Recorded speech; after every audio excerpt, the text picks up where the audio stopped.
नमस्कार दोस्तों, कैसे हैं आप सब। उम्मीद है सब भले चंगे और आनंद में होंगे। आज मैं आपके लिए एक ऐसी कहानी लेकर आई हूँ जो सिखाती है कि हालात इंसान को कभी कभी गलत रास्ते पर ले जाते हैं, लेकिन एक छोटी सी चिंगारी और सच्चा प्यार किसी की भी जिंदगी बदल सकता है। ये कहानी है एक भाई बहन की जो धोखे की दुनिया में जीने लगते हैं, पर फिर उन्हें अपनी गलती का एहसास होता है। तो कहानी को आखिर तक जरूर सुनिएगा।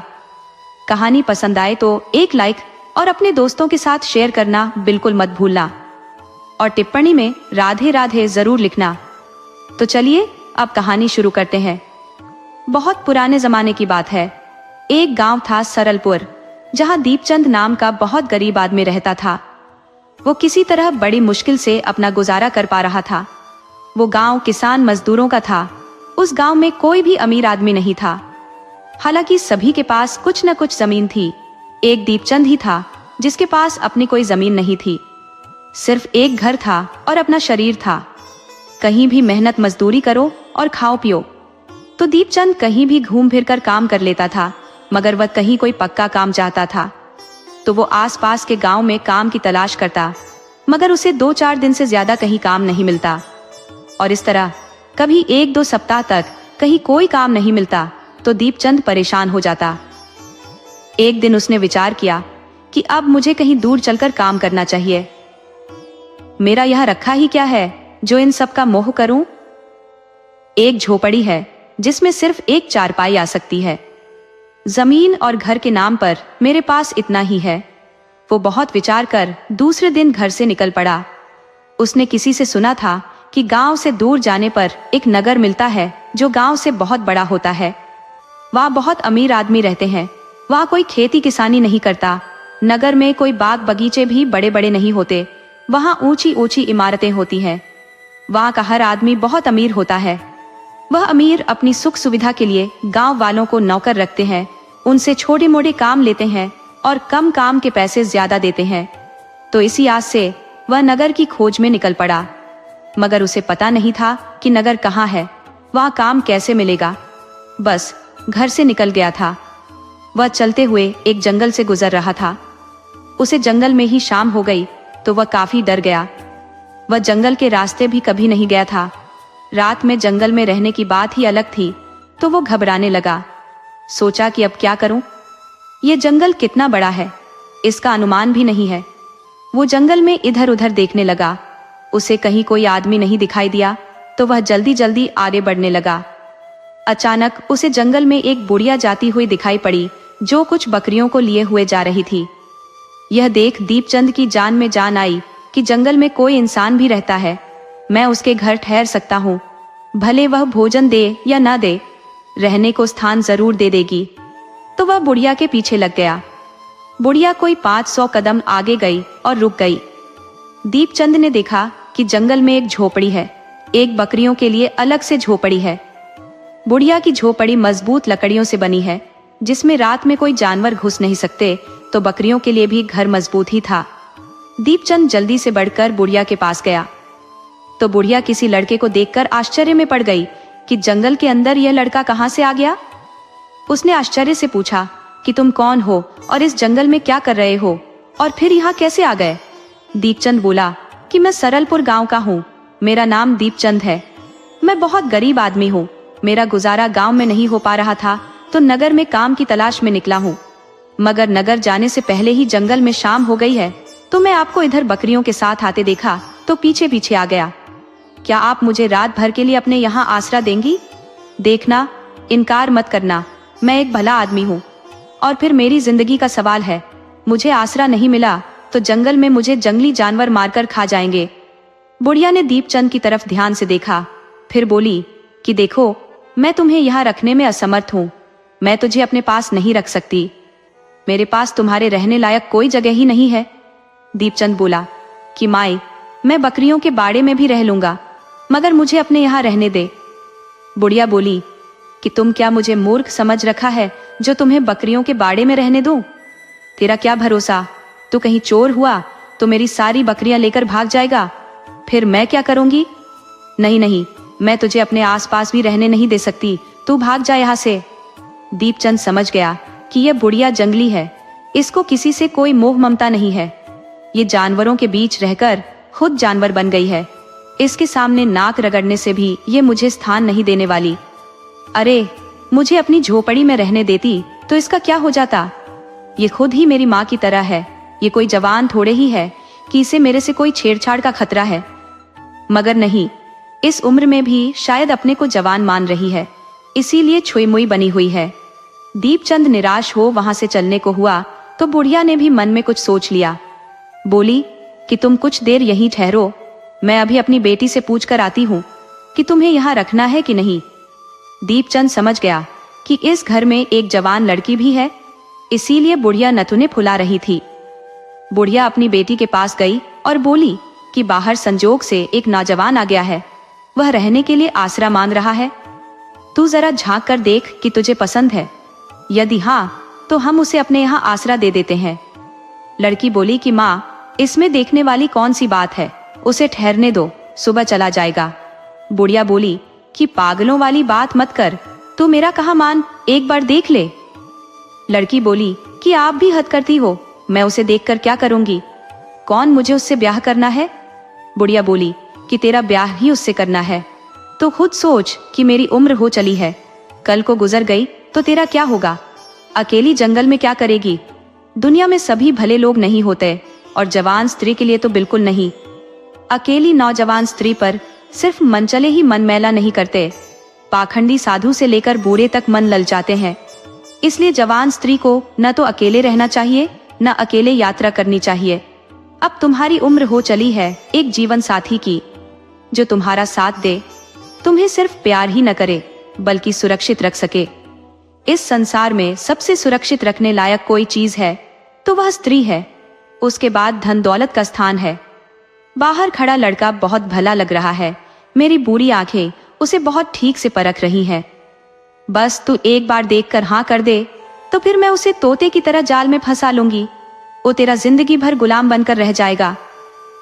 लड़की ने उस लड़के को झांक कर देख लिया और माँ से बोली कि माँ, ये लड़का सिर्फ अच्छा ही नहीं, बहुत अच्छा है। अब आगे तेरी मर्जी, जो इच्छा हो वो कर।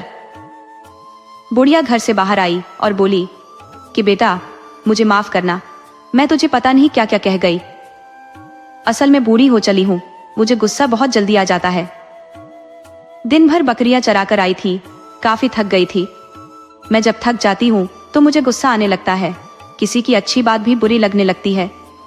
मैं गुस्से में भूल गई थी कि घर आए अतिथि को कभी दरवाजे से भगाया नहीं जाता। तुम इस वक्त मेरे अतिथि हो, मैं तुम्हें ठहरने का पूरा प्रबंध करूंगी। हमारे पास बस एक घर है, हम माँ बेटी इसमें रहती हैं। तुम भी आज रात हमारे साथ रह लेना, सुबह जहाँ जाना हो चले जाना। अभी मैं तुम्हारे रहने की व्यवस्था बाहर कर देती हूँ। खाना खा लेने के बाद हम अंदर सोएंगे। बाहर रात में जंगली जानवर घूमते रहते हैं और बकरियों की गंध के कारण और भी खतरा बना रहता है। बुढ़िया अभी बात कर ही रही थी कि उसकी बेटी ने कहा कि माँ, खाना तैयार है, मैंने शाम में ही बना दिया था, अब ठंडा हो जाए, इससे पहले खा लो और मेहमान को भी खिला दो। बुढ़िया दीपचंद को घर के अंदर ले गई और भोजन खिलाया। अक्सर औरतें मेहमानों से भोजन खिलाते वक्त ही उनके बारे में पूछती हैं और सगे संबंधियों का हाल पूछती हैं। तो बुढ़िया ने उससे पूछ लिया कि तुम अपना नाम और गांव तो बता दिए, मगर यह नहीं बताए कि जा कहाँ रहे हो और इस जंगल में उल्टे रास्ते कैसे चले आए। तब दीपचंद ने बताया कि मैं नगर में काम की तलाश में निकला हूँ। मैं जिस गांव का हूँ वहाँ सभी गरीब रहते हैं। मेरे पास अपना कुछ भी नहीं है, एक झोपड़ी के सिवा। मेरे माता पिता कब थे और कब गुजर गए मुझे इसका भी पता नहीं है। एक बूढ़ी बुआ थी, मैं उनके पास ही रहता था, मगर उनके भी गुजरे कई साल हो गए। अब अकेला रहता हूँ। जब मुझे गांव में कोई काम नहीं मिला तो अब नगर के लिए चल पड़ा हूँ। तब बुढ़िया बोली कि तुम इससे पहले कभी नगर गए हो या पहली बार जा रहे हो। तब दीपचंद ने बताया कि मैं पहली बार जा रहा हूँ, इससे पहले तो मैं घर से निकला ही नहीं हूँ, बस आसपास के 5-7 गांवों में गया था। मुझे तो ये भी पता नहीं कि नगर किस दिशा में है। नगर गया तो वहाँ काम कैसे मिलेगा। बस सुन लिया है कि नगर में गांव की अपेक्षा बहुत पैसे मिल जाते हैं। बुढ़िया बोली कि जब तुम कभी नगर गए ही नहीं हो और कोई तुम्हारे पहचान का नहीं है तो फिर तो तुम वहां बर्बाद हो जाओगे।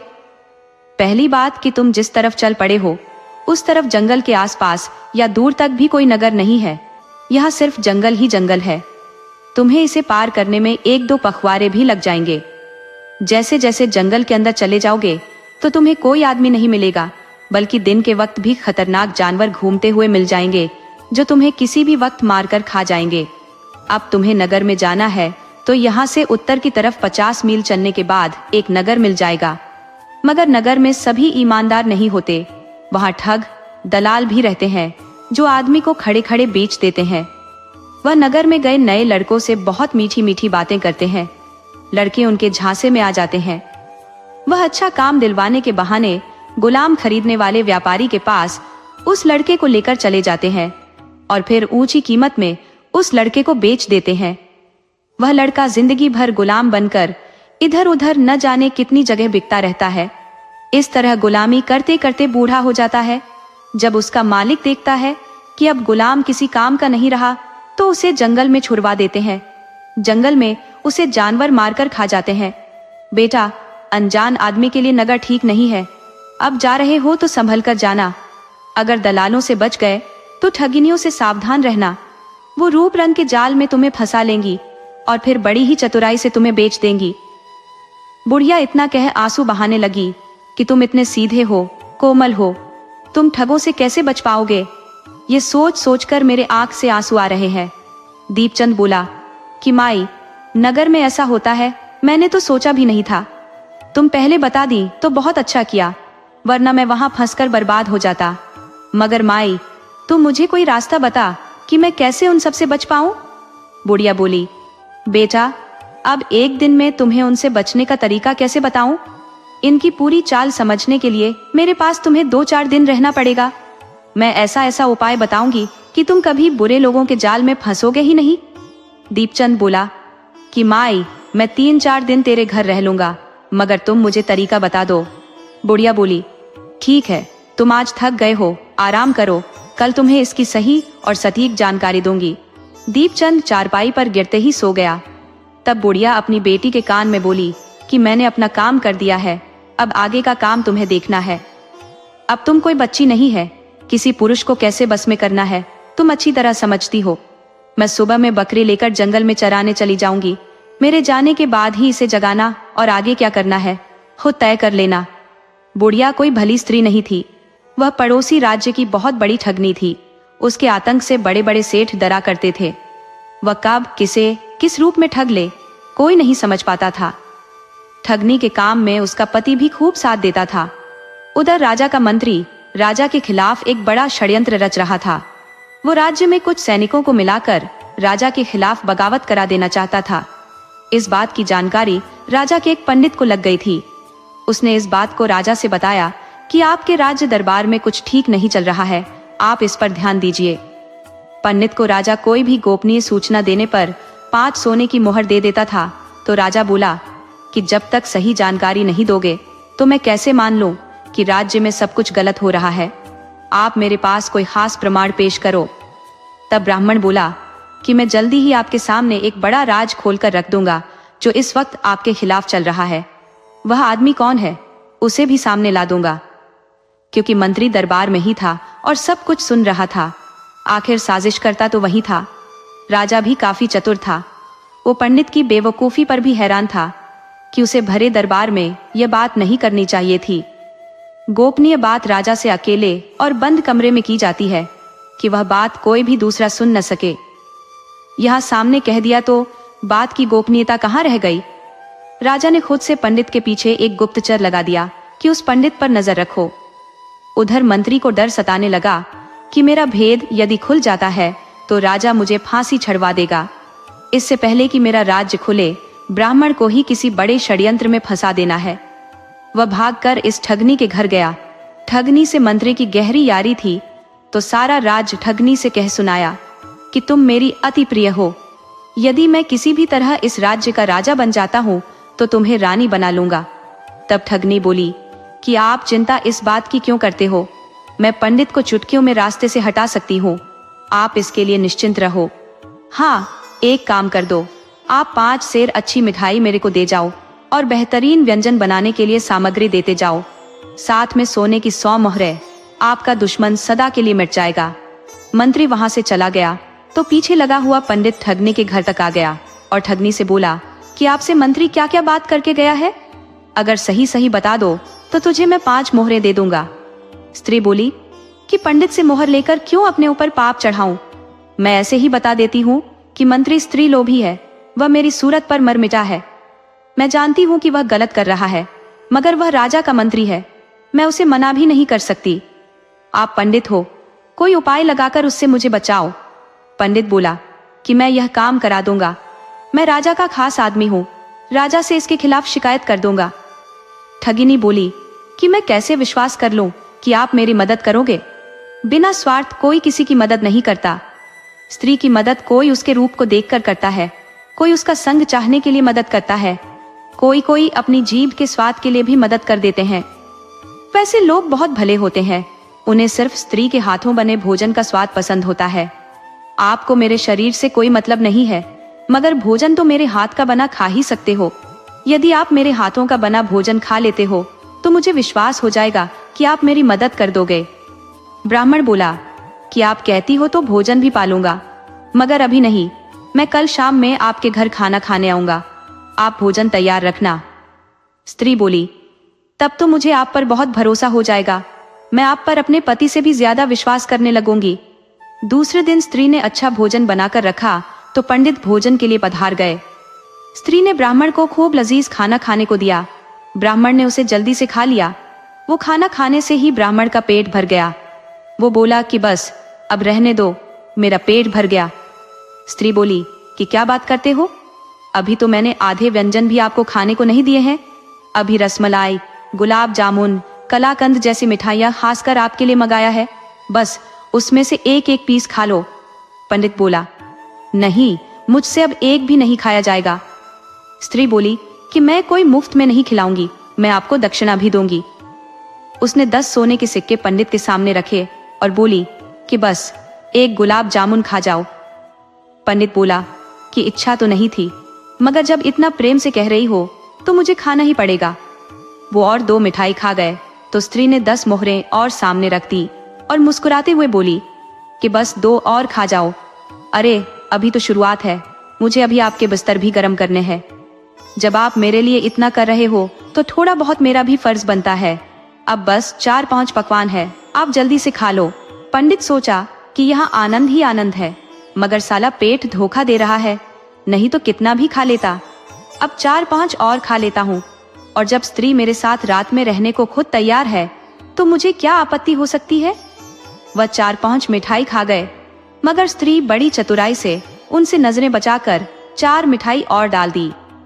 पंडित खाने के बाद बोले कि अब बिस्तर दिखाओ, मैं पहले आराम करूंगा और सब बातें बाद में होंगी। स्त्री बोली कि क्या खाक बिस्तर दिखाऊं, अभी एक मिठाई खाए हो, 4 तो थाली में पड़ी हुई है, आप मेरी खातिर अब ये 4 मिठाई खा जाओ। स्त्री के फेर में पड़कर पंडित 4 मिठाई खा गए, मगर उनकी हालत बिगड़ गई और वहीं मर गए। मंत्री घर के अंदर छिपा था, वो बाहर आया। स्त्री पंडित के मरने से घबरा गई थी तो मंत्री बोला घबराओ नहीं, मैं इसे जंगल में फेंक आता हूँ। मंत्री को नहीं पता था कि राजा के गुप्तचर उसकी हर पल पर नजर बनाए हुए हैं। उन्होंने तुरंत राजा को सूचित किया कि मंत्री आपके खास पंडित को मरवाकर जंगल में फेंकने गया है। राजा खुद मंत्री का पीछा किया और पकड़ लिया। राजा को मंत्री की हरकत की पल पल की जानकारी थी। उसने मंत्री को फांसी चढ़वा दिया तथा ठगनी स्त्री को राज्य बदर कर दिया। वही ठगनी यह बुढ़िया थी जो जंगल में डेरा जमाए थी। जब वह जंगल में आई थी तब गर्भवती थी। मंत्री का बच्चा उसके पेट में पल रहा था। वही बच्चा एक बच्ची के रूप में जन्मी, उसे ही पाल पोसकर बुढ़िया ने सयानी कर दिया था। वह सुबह में जंगल में बकरी चराने चली गई थी तथा बेटी को समझा गई थी कि क्या करना है। उधर दीपचंद को बुढ़िया की बेटी ने उसे जगाया कि कब तक सोए रहोगे, अब दिन निकल आया है, जाग जाओ, मैंने खाना भी बना दिया है, हाथ मुंह धोकर खाना खा लो। दीपचंद ने खाना खा लिया। उसे अकेले में लड़की बड़ी अच्छी लगी। वो कभी किसी लड़की से अकेले में बात नहीं किया था। लड़की खाना देने के बाद बोली कि आप नगर में क्यों जाना चाहते हो, गलती से कहीं किसी गलत आदमी के हाथ लग गए तो जिंदगी बर्बाद हो जाएगी। आप हमारे साथ यहीं क्यों नहीं रह जाते? हमारे घर में कोई पुरुष नहीं है। बिना पुरुष के हमें जंगल में रहना बहुत डरावना लगता है। और फिर यहाँ किसी चीज की कमी नहीं है, मनचाहा फल मिल जाता है। यहाँ से 8 मील उत्तर में एक छोटा सा गांव है जहाँ साप्ताहिक बाजार लगती है। वहाँ से हमें खाने की हर चीज मिल जाती है। हम टोकरी में मेवा और फल लेकर वहाँ जाते हैं और फिर एक टोकरी अन्न और जरूरी सामान खरीद कर ले आते हैं। आप साथ रहोगे तो मुझे अकेले नहीं जाना पड़ेगा। आप मुझे बहुत सुंदर लगने लगे हो, आप मुझे छोड़कर यहाँ से मत जाना। दीपचंद बोला कि आप भी बहुत सुंदर हो, मैं अब आपके साथ ही रहूंगा, मगर इस तरह रहा तो गलत होगा। आदमी का मन कब खराब हो जाए, अतः अच्छा रहेगा कि हम ब्याह कर लें। लड़की यही तो सुनना चाहती थी। बोली कि आपने मेरे मन की बात कह दी। मैं यही कहना चाहती थी। आप अब भी से मुझे अपनी पत्नी समझो। माँ के आने पर हम दोनों उनसे कहेंगे कि हमारा ब्याह करा दे, मगर माँ थोड़ी जिद्दी है, उन्हें बहुत प्यार से समझाना पड़ेगा, तब वह समझ पाएंगी। दीपचंद अब अच्छी तरह फंस चुका था, तो उसे कोई नुकसान भी नहीं था। उसे एक भावी पत्नी मिल गई थी और रहने खाने का मुफ्त में ठिकाना मिल गया था। वह भोजन के लिए ही तो हैरान परेशान रहा करता था। शाम में बुढ़िया आई तो लड़की ने कहा कि माँ, मैंने दीपचंद को पसंद कर लिया है। दीपचंद भी बोला कि मुझे आपकी बेटी बड़ी अच्छी लग रही है। इतना सुनते ही बुढ़िया भड़क गई कि मेरी गैर मौजूदगी में तुमने मेरी बेटी को फुसला लिया। मैं तुम्हें जानती तक नहीं, तुझे आसरा क्या दे दिया, रहने की शरण क्या दे दी, तूने मेरी थाली में ही छेद कर दिया। दीपचंद बोला, नहीं माई, अभी मैंने ऐसा कुछ नहीं किया है कि तेरी नाक कटे। अगर तुझे लगता है कि मैंने गलत किया है तो मैं यहाँ से चला जाता हूँ। बुढ़िया ने देखा कि मेरे नाराज होने से बनी बात बिगड़ सकती है, तो बोली कि तुम्हारे बाप का राज है कि जब चाहो किसी लड़की के दिल से खेलो और जब चाहो यहाँ से चल दो। तुमने दिन में न जाने क्या किया है, मैं तो देखी नहीं, और तुम्हारी तरह ही मेरी बेटी भी है, वह कुछ बताएगी नहीं। ये सब देखते हुए मैंने अपने कार्यक्रम में थोड़ा बदलाव कर लिया है। अब इस नालायक लड़की का ब्याह अभी तेरे से करा देती हूँ, मगर तुम दोनों से मेरी एक शर्त है कि पहले मेरे लिए एक अलग घर बनाओगे, क्योंकि मैं उस घर में कैसे रह सकती हूँ जिसमें तुम दोनों रहोगे। और दूसरी बात कि मेरे मरने के बाद ही यहाँ से कहीं जाओगे, तुम्हें मेरे जीते जी यहीं रहना होगा। दीपचंद बोला कि मुझे कोई ऐतराज नहीं है, मैं यहीं रहूंगा। इस तरह दीपचंद ने बुढ़िया के लिए एक अलग से झोपड़ी का निर्माण करा दिया। उसे इस काम में सिर्फ 1 दिन लगा और दूसरे दिन उस लड़की से ब्याह कर उसके साथ रहने लगा। इस तरह उसे जंगल में रहते हुए एक पुत्र की भी प्राप्ति हो गई। दूसरे साल में बुढ़िया बीमार होकर चल बसी। तब दीपचंद पत्नी से बोला कि हमें अब इस जंगल का त्याग कर देना चाहिए, ये जंगल का जीवन भी कोई जीवन है। स्त्री भी बोली कि आप ठीक कहते हो, मगर ये स्थान मेरी जन्मभूमि है, मैं कभी कभी आपके साथ यहाँ आती रहूंगी। दीपचंद बोला, ठीक है, तुम्हारे साथ आ जाया करूंगा।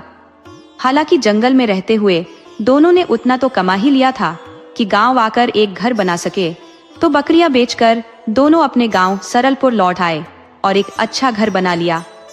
गांव आने के बाद स्त्री फिर से गर्भवती हुई और एक पुत्री को जन्म दिया।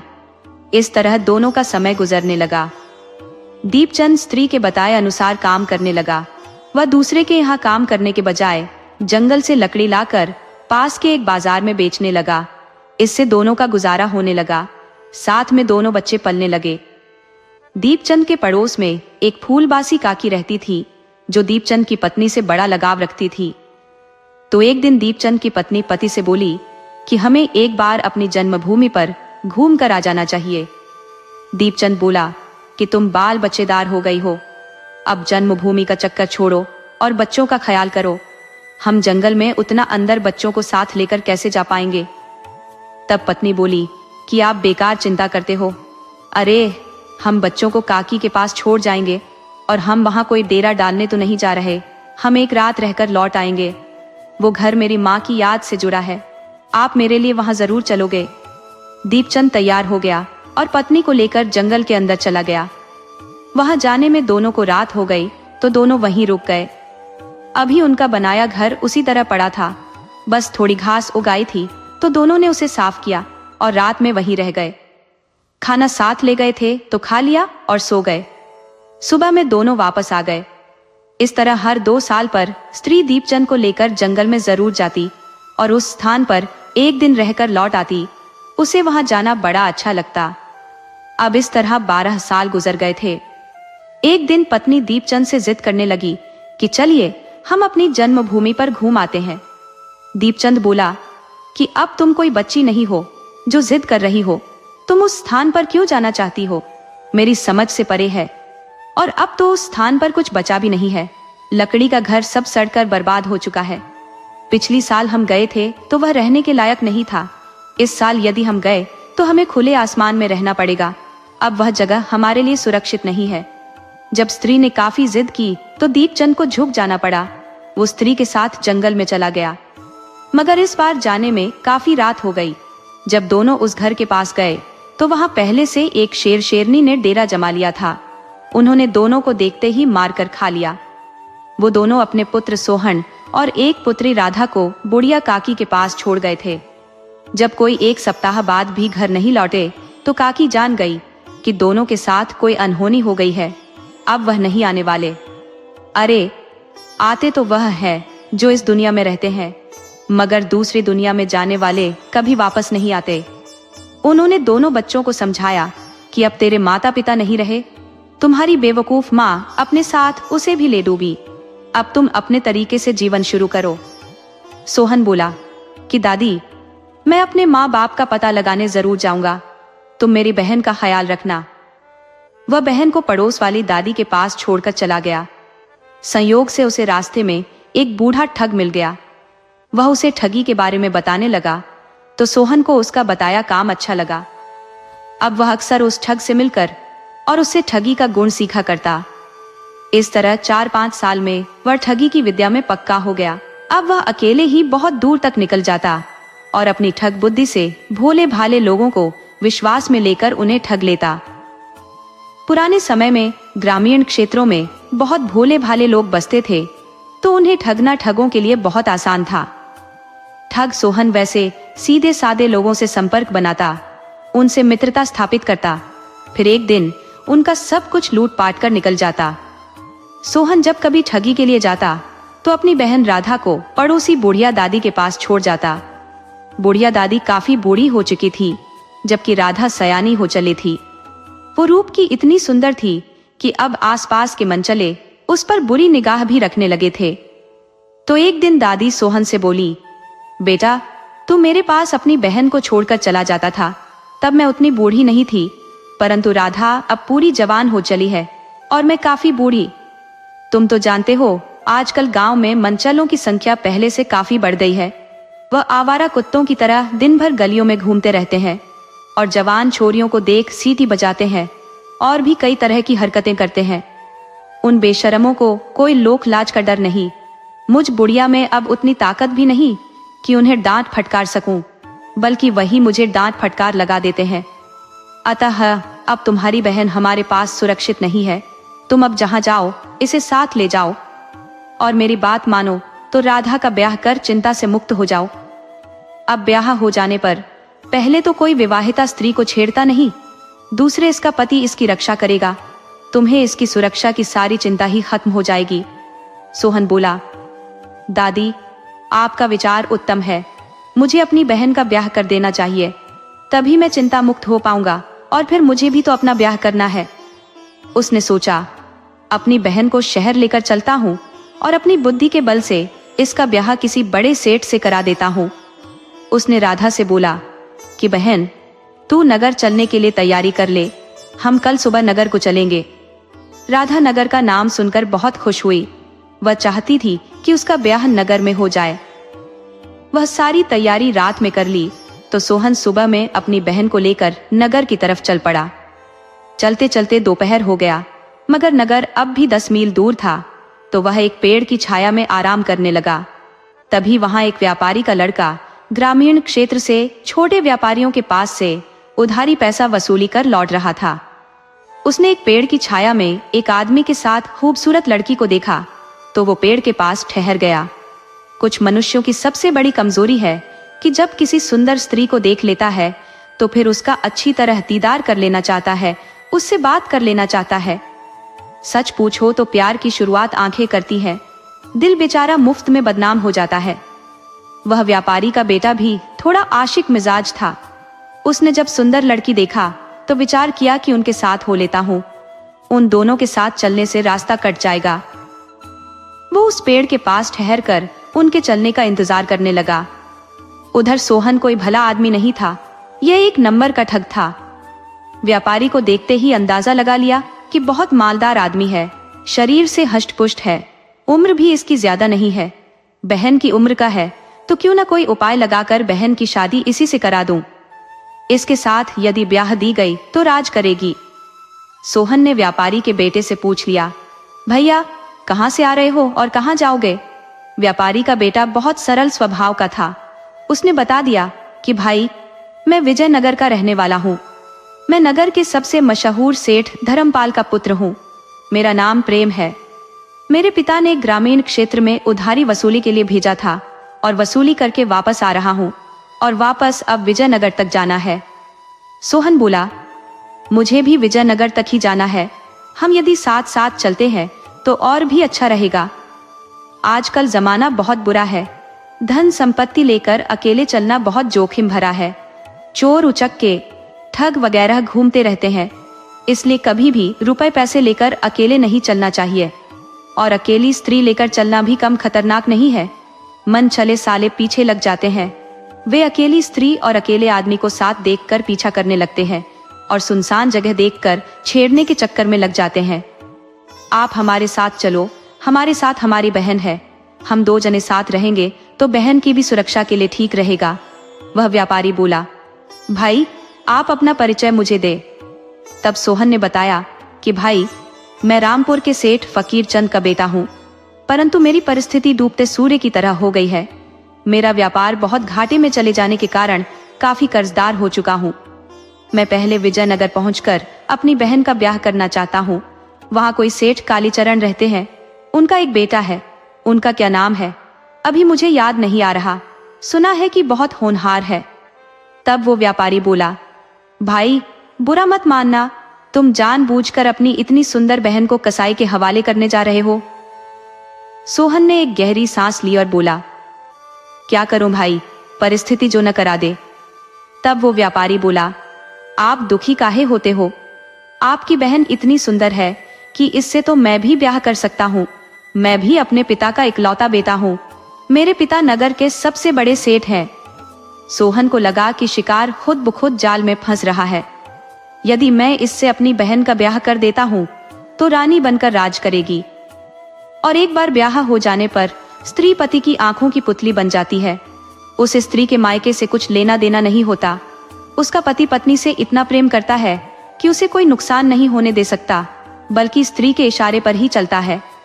सोहन बोला, भाई प्रेम, मैं अपनी बहन का ब्याह तो तुमसे ही कर देता, परंतु क्या करूं, काली सेठ को वचन दे चुका हूं। अब हमारी मजबूरी है, बहन का ब्याह उसके बेटे से करना ही करना है। अगर कोई और रास्ता हो तो मुझे सुझाओ, मुझे तो कुछ सूझ ही नहीं रहा। क्या है कि मैं बात का पक्का आदमी हूँ, अपनी बात रखने के लिए कुछ भी कर सकता हूँ। व्यापारी बोला, वाह भाई वाह, अपनी झूठी शान के लिए अपनी बहन की जिंदगी दांव पर लगा दोगे। क्या तुम अपनी शान के लिए अपनी बहन को खून के आंसू रुलाओगे? सोहन बोला, चाहता तो मैं भी नहीं, परंतु मैं करूं क्या, समझ नहीं आ रहा। व्यापारी बोला, अरे इसमें समझने वाली कौन सी बात है। तुम किसी मंदिर में अपनी बहन से मेरी शादी करा दो और खुद घर लौट जाओ। जब विजयनगर जाओगे ही नहीं तो कालीचरण सेठ से मुलाकात नहीं होगी। मैं तुम्हारी बहन को अपने साथ लेकर चला जाऊंगा, और कालीचरण कोई घर में तुम्हारे चेहरे को थोड़े ही देखता है। तुम्हारी बहन मेरी पत्नी बनकर मेरे घर में रहेगी। सोहन बोला, सेठ जी, तुम गजब समझदार आदमी हो, मैं तो तुम्हें कम अक्ल समझ रहा था। चलो, मैं तुम्हारी शादी अपनी बहन से करा देता हूँ। यहाँ से कुछ दूर आगे एक मंदिर है, वहीं तुम्हारी शादी करा देता हूँ। तुम मेरी बहन को लेकर अपने घर चले जाना, पीछे से मैं 2-4 दिन बाद आऊंगा। फिर ब्याह हो जाने के बाद कौन किसका साला लगता है, साले भी किसी के बहनोई होते हैं। चलते चलते उन्हें आगे एक मंदिर मिला। सोहन ने अपनी बहन की शादी सेठ से करा दी। सेठ के दिल में राधा देखते ही उतर गई थी। वह किसी भी हाल में उसे पत्नी बनाना चाहता था। सो ब्याह होते ही उसे लेकर अपने घर चल दिया। वो सोहन से बोला कि आप अभी अपने घर जाओ, 1-2 पखवाड़े बाद आना, मेरा पता ठीक से याद कर लो। उधर राधा कभी भी अपने भाई से अलग होकर ज्यादा दिन दूर नहीं रही थी, परंतु अब तो उसे लग रहा था कि भाई फिर दोबारा नहीं मिलने वाला। सो उसने एक गलत निर्णय ले लिया कि इस आदमी के साथ नहीं जाऊंगी, बल्कि किसी तरह इसके सारे पैसे हड़प लूंगी और फिर अपने घर लौट जाऊंगी। उधर सेठ बहुत सुंदर पत्नी पाकर अघा नहीं रहा था। सोच रहा था, पैसे से दुनिया की हर चीज मिल सकती है, परंतु पैसे से मनचाहा जीवन साथी नहीं खरीदा जा सकता। ऐसी पत्नी सौभाग्य वालों को मिलती है। उसे क्या पता था कि जिसे वह हीरा समझ रहा है वह कोयला है। वह सोने के धोखे में पीतल खरीद लिया है। उसके मन में जरा भी सेठ के लिए प्रेम नहीं है। वह साथ चल रही थी कि मार्ग में 3 आदमी आते दिखाई दिए। राधा को अच्छा मौका मिल गया। वह चिल्ला उठी, बचाओ बचाओ, ये आदमी मुझे जबरदस्ती अपने साथ ले जा रहा है, मेरा रुपया पैसा भी छीन लिया है। लोगों को तो औरतों के प्रति झुकाव ज्यादा रहता है। वह आफत में फंसे आदमी की मदद करे न करे, स्त्री की मदद के लिए जान की बाजी लगा देते हैं। पुरुष के इस दोहरे चरित्र को आज तक कोई समझ नहीं पाया है। अगर सुनसान में अकेली स्त्री मिल जाए तो धर्मात्मा का मन भी डोल जाता है, और समूह में हो और कोई स्त्री आफत में फंसे तो सबसे पहले उसकी मदद का श्रेय लेने के लिए जान की बाजी लगा देते हैं। तो जब राधा चिल्ला उठी कि बचाओ बचाओ, तो वे तुरंत सेठ से पूछ बैठे, क्यों बे, तेरी इतनी हिम्मत कि सरेआम स्त्री को अपने साथ लेकर जाए? सेठ घमंड से बोला, क्यों, ये तुम लोगों की बहन लगती है? अरे मेरी पत्नी है, इसे मैं नहीं तो तुम लोग ले जाओगे? राधा बोली, अरे ये आदमी झूठ बोल रहा है, मैं तो इसे जानती तक नहीं। फिर क्या था, लोगों को सेठ की सीनाजोरी पर ताव आ गया। वे सभी मिलकर सेठ की हजामत बनाने लगे। उधर मौके पर राधा सेठ की पैसे वाली पोटली लेकर भाग गई। वह ऐसी भागी कि रात होते होते अपने घर आ गई। भाई उसे देखकर बहुत आश्चर्य में पड़ गया। बोला, बहन राधा, तुम्हें गलत कदम नहीं उठाना चाहिए था। तुमने अपने पैर पर खुद कुल्हाड़ी मार ली है। तुम्हें बड़ी मुश्किल से सेठ जैसा पति सौभाग्य से मिला था, मगर तुम अपनी किस्मत में आग लगाकर आ गई हो। तुमसे बड़ा बेवकूफ अब कोई नहीं है। तुम संसार की सबसे मूर्ख लड़की हो। मेरे समझ में नहीं आ रहा कि क्या करूं। जी में आ रहा है कि पत्थर पर पटककर अपना सिर फोड़ लूं। राधा बोली, भाई तुम चिंता मत लो, अभी हमारी उम्र ही कितनी है, और तुमने मुझे जंजाल में फंसा दिया था। मैं अभी किसी पुरुष का साथ नहीं चाहती, मैं अभी स्वतंत्र रहना चाहती हूँ। तुम परेशान होने के बजाय यह देखो, सेठ का सारा माल लेकर आ गई हूँ। पहले तो सोहन को लगा कि बहन बेवकूफ है, मगर जब देख लिया कि वह उसका माल लेकर आ गई है तो बोला, चलो कोई बात नहीं, तुमने अच्छा ही किया है। अब हम साथ मिलकर ठगी करेंगे। शादी ब्याह तो होता रहता है, पैसे से तो कुछ भी हो सकता है, पैसे से तो भगवान भी मिल जाते हैं। जाओ आराम करो, बहुत थक गई होगी। राधा अपने कमरे में सोने चली गई। उधर सेठ घर नहीं गया था। वह पीछा करता हुआ राधा के कमरे में आ छिपा था। जब आधी रात हुई तो राधा ने देखा कि सेठ तो उसके कमरे में आ गया है। राधा चिल्लाने को हुई तो सेठ बोला, जरा ठहरो, मैं तुम्हें ले जाने नहीं आया हूँ और न अपना धन मांगने आया हूँ। मैं तो बस तुम्हें यह बताने आया हूँ कि तुमने सोने की खदान छोड़कर कोयला लूट लिया है। अरे मेरी पत्नी बनी होती तो मेरे लाखों की संपत्ति की मालकिन तुम खुद होती। विजयनगर के सबसे बड़े सेठ की पत्नी होती। तू रोज कपड़े की तरह नए गहने बदल लेती। तेरे कदम कभी जमीन पर नहीं पड़ते।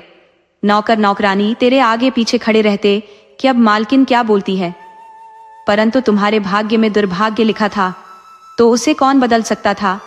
यह तुम्हारी अंगूठी वहीं गिर गई थी, इसे रख लो और तुमसे मुझे कुछ नहीं कहना। एक ठग की बहन से छुटकारा तो मिला। मनुष्य को बिना नुकसान उठाए सबक नहीं मिलता। मुफ्त की शिक्षा कभी जहन में नहीं उतरती। राधा को जैसे नींद से जगा दिया गया था। सोची, अरे मैंने तो सचमुच अपनी जिंदगी में आग लगा दी है। 400 सोने के सिक्के के लिए पागलपन कर बैठी, वरना मैं तो अब तक सेठानी होती। वो सेठ से बोली, मुझे माफ कर दो, मुझसे बहुत बड़ी भूल हो गई है। मुंह ना समझ में इतनी भी अक्ल नहीं थी कि भारतीय स्त्री पति का साथ मरने के बाद ही छोड़ती है, और मैं अभागन जीते जी आपको छोड़ दी। मुझे तो नरक में भी स्थान नहीं मिलने वाला। सेठ बोला, तुमने माफी लायक कोई स्थान ही नहीं छोड़ा है। मुझे लोगों से पिटवा दिया, मेरा धन लेकर भाग आई। अब कैसे भरोसा कर लूं कि तुम नहीं भागोगी, छल कपट नहीं करोगी? राधा बोली, मुझे कभी माँ का प्यार नहीं मिला। मुझे किसी ने सिखाया ही नहीं कि पति के साथ कैसे रहा जाता है। मैंने सिर्फ भाई को ठगी करते देखा था और उसी को अपना नसीब मान चुकी थी। परंतु मुझे अब अक्ल आ गई है कि मैं तो सेठानी बन गई थी, फिर भी पागलपन कर बैठी। आप कितने भले आदमी हो जो मुझ दुष्ट स्त्री के लिए फिर मेरे पास आ गए हो। परंतु मैं अब कसम खाती हूँ कि आपका साथ जिंदगी भर नहीं छोड़ने वाली। आप अब भी इसी वक्त यहाँ से मुझे ले चलिए। मैं आपकी ज्योति बनकर रहना पसंद करूंगी। मनुष्य को यदि प्रेम का रोग लग जाता है तो वह इश्क में अंधा हो जाता है, उसे कुछ नहीं सूझता। तो सेठ प्रेम रोग से ग्रसित हो गया था, परंतु गनीमत थी कि राधा सचमुच बदल गई थी। उसका दिल बदल चुका था। दोनों आधी रात में ही घर से भाग ली। सुबह होने पर जब सोहन बहन के कमरे में गया तो बहन तो वहां थी ही नहीं, बस वहां उसके पुराने कपड़े पड़े थे। वह अपने साथ एक पैसा भी लेकर नहीं गई थी। सेठ उसे अपने साथ लेकर चला गया था। राधा अब बिल्कुल बदल चुकी थी। सोहन पहले तो किसी आशंका से परेशान था कि बहन कहाँ चली गई, परंतु बुढ़िया दादी ने उससे बताया कि बेटा तो चिंता मत कर, बेटी अपने पति के साथ गई है। जाते वक्त मुझसे मिली थी और बोलकर गई कि भाई से तभी मिलने आऊंगी जब वो ठगी का धंधा छोड़ देगा। सोहन को इस बात का आघात लगा कि बहन को क्या हो गया कि मुझसे नफरत करने लगी है। उसे लगा कि सचमुच ठगी एक बुरा काम है। बहन ने बहुत अच्छा किया जो दोबारा से बदल गई। वो सोच लिया कि अब कभी भूल से भी ठगी नहीं करेगा। वो बहन के पति से मदद लेकर कोई रोजगार कर लेगा। वो अब मेहनत की कमाई ही खाएगा। मेरी बेवकूफ बहन बहुत बड़ा सबक दे गई है। अगर वह मेरे ठगी छोड़ देने से खुश है तो मैं जिंदगी में कभी किसी को नहीं ठगूंगा। सोहन अब एक शरीफ इंसान बनकर जी रहा था। कहानी से सीख, गलत रास्ते पर चलकर पाई गई दौलत कभी सुकून नहीं देती। सच्ची खुशी और सम्मान केवल ईमानदारी और प्यार के रास्ते पर चलकर ही मिलता है। हर इंसान को सुधरने का एक मौका जरूर मिलना चाहिए। अगर आपको हमारी कहानी अच्छी लगी हो तो हमारे चैनल को सब्सक्राइब करें, लाइक करें और कमेंट बॉक्स में राधे राधे जरूर लिखें। आपसे पुनः मिलते हैं एक नई वीडियो के साथ।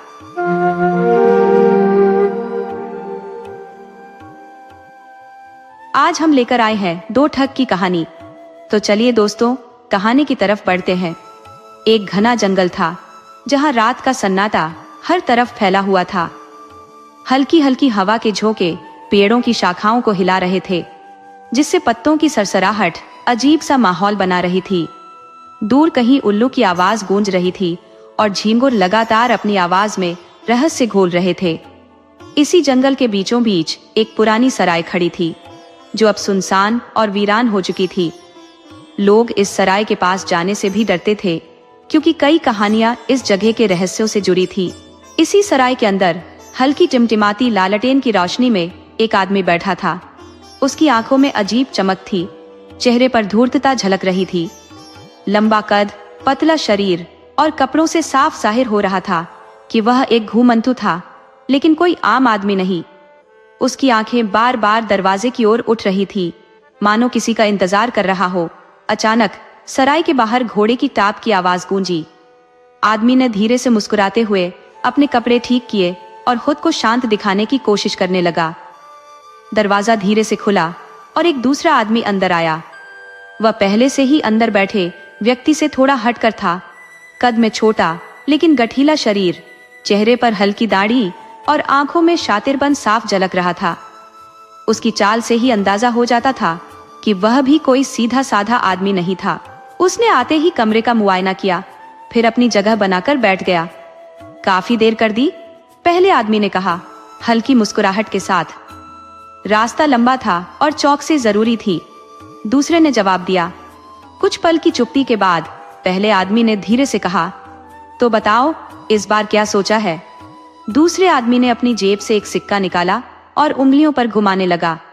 वह हल्की आवाज में बोला, इस बार शिकार बड़ा होना चाहिए, छोटा मोटा धोखा अब नहीं, कुछ ऐसा जो हमें जिंदगी भर चैन से बैठा सके। पहले आदमी ने ध्यान से उसकी बातें सुनी और सिर हिलाया। मैं भी यही सोच रहा था, लेकिन बड़ा शिकार बड़ा खतरा भी लेकर आता है, हमें बहुत सोच समझकर खेल खेलना होगा। दूसरे ने धीरे से हंसते हुए कहा, डर गई क्या? मैं डरता नहीं, लेकिन बेवकूफ़ी भी नहीं करता, पहला आदमी बोला। इतने में सराय के बाहर किसी के चलने की हल्की आवाज आई। दोनों चौंक गए। दूसरे आदमी ने धीरे से खिड़की से झांका, लेकिन बाहर कोई नहीं था। शायद हवा थी, उसने कहा, लेकिन उसकी आवाज में थोड़ा संदेह झलक रहा था। पहले आदमी ने धीरे से कहा, यहाँ कोई भी आता है तो बिना वजह नहीं आता, हमें सतर्क रहना होगा। दूसरे ने सिर हिलाया और फिर से सिक्का घुमाने लगा। अब असली बात पर आते हैं, उसने कहा। मैंने एक जगह के बारे में सुना है, एक अमीर सौदागर जिसके पास इतना धन है कि वह खुद भी नहीं जानता कि कितना है। लेकिन सबसे बड़ी बात यह है कि वह अपनी सुरक्षा को हल्के में लेता है। पहले आदमी ने दिलचस्पी से उसकी ओर देखा। तो फिर हमें वहां जाना है, लेकिन सिर्फ लूट नहीं करनी। हमें ऐसी चाल चलनी होगी कि किसी को शक भी ना हो और हमें पूरा खजाना मिल जाए। पहला आदमी मुस्कुराया। अब मजा आएगा, पर हमें इसे पूरी तरह से योजनाबद्ध तरीके से करना होगा। छोटी सी गलती भी हमें फांसी तक पहुंचा सकती है। दूसरे आदमी ने गहरी सांस ली और धीरे से कहा, अगर सही दांव चला तो हम राजा बन सकते हैं, और अगर गलत चला तो मिट्टी में मिल जाएंगे। लेकिन जोखिम उठाए बिना कुछ नहीं मिलता।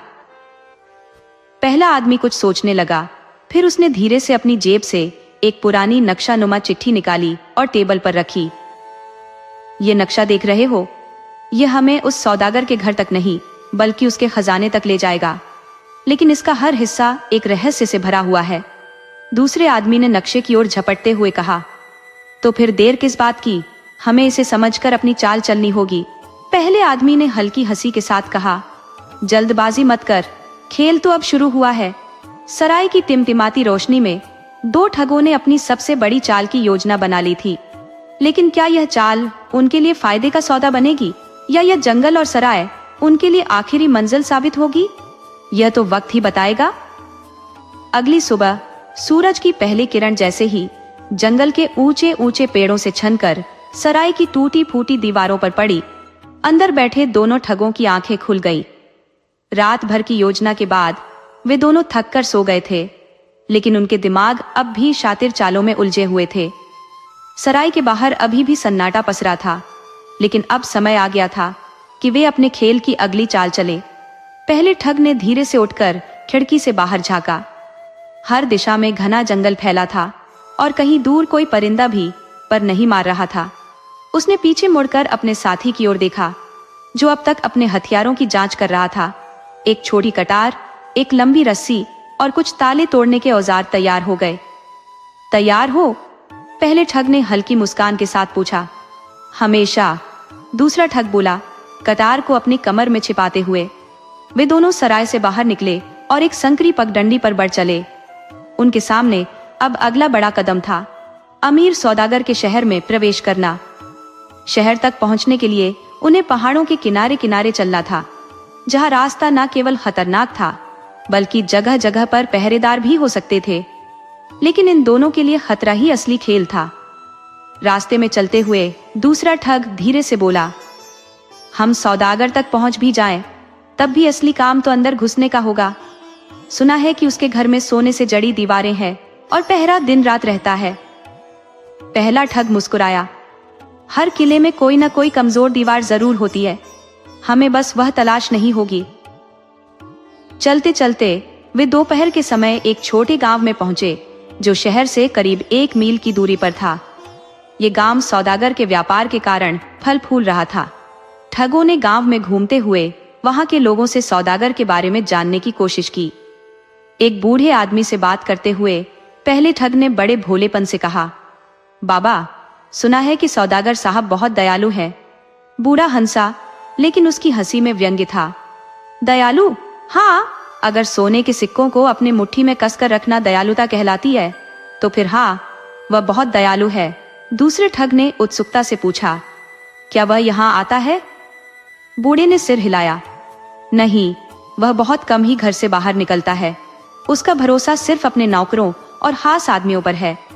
कोई अनजान व्यक्ति उसके घर में घुसने की सोचे भी तो वह जिंदा वापस नहीं आता। पहला ठग सोच में पड़ गया।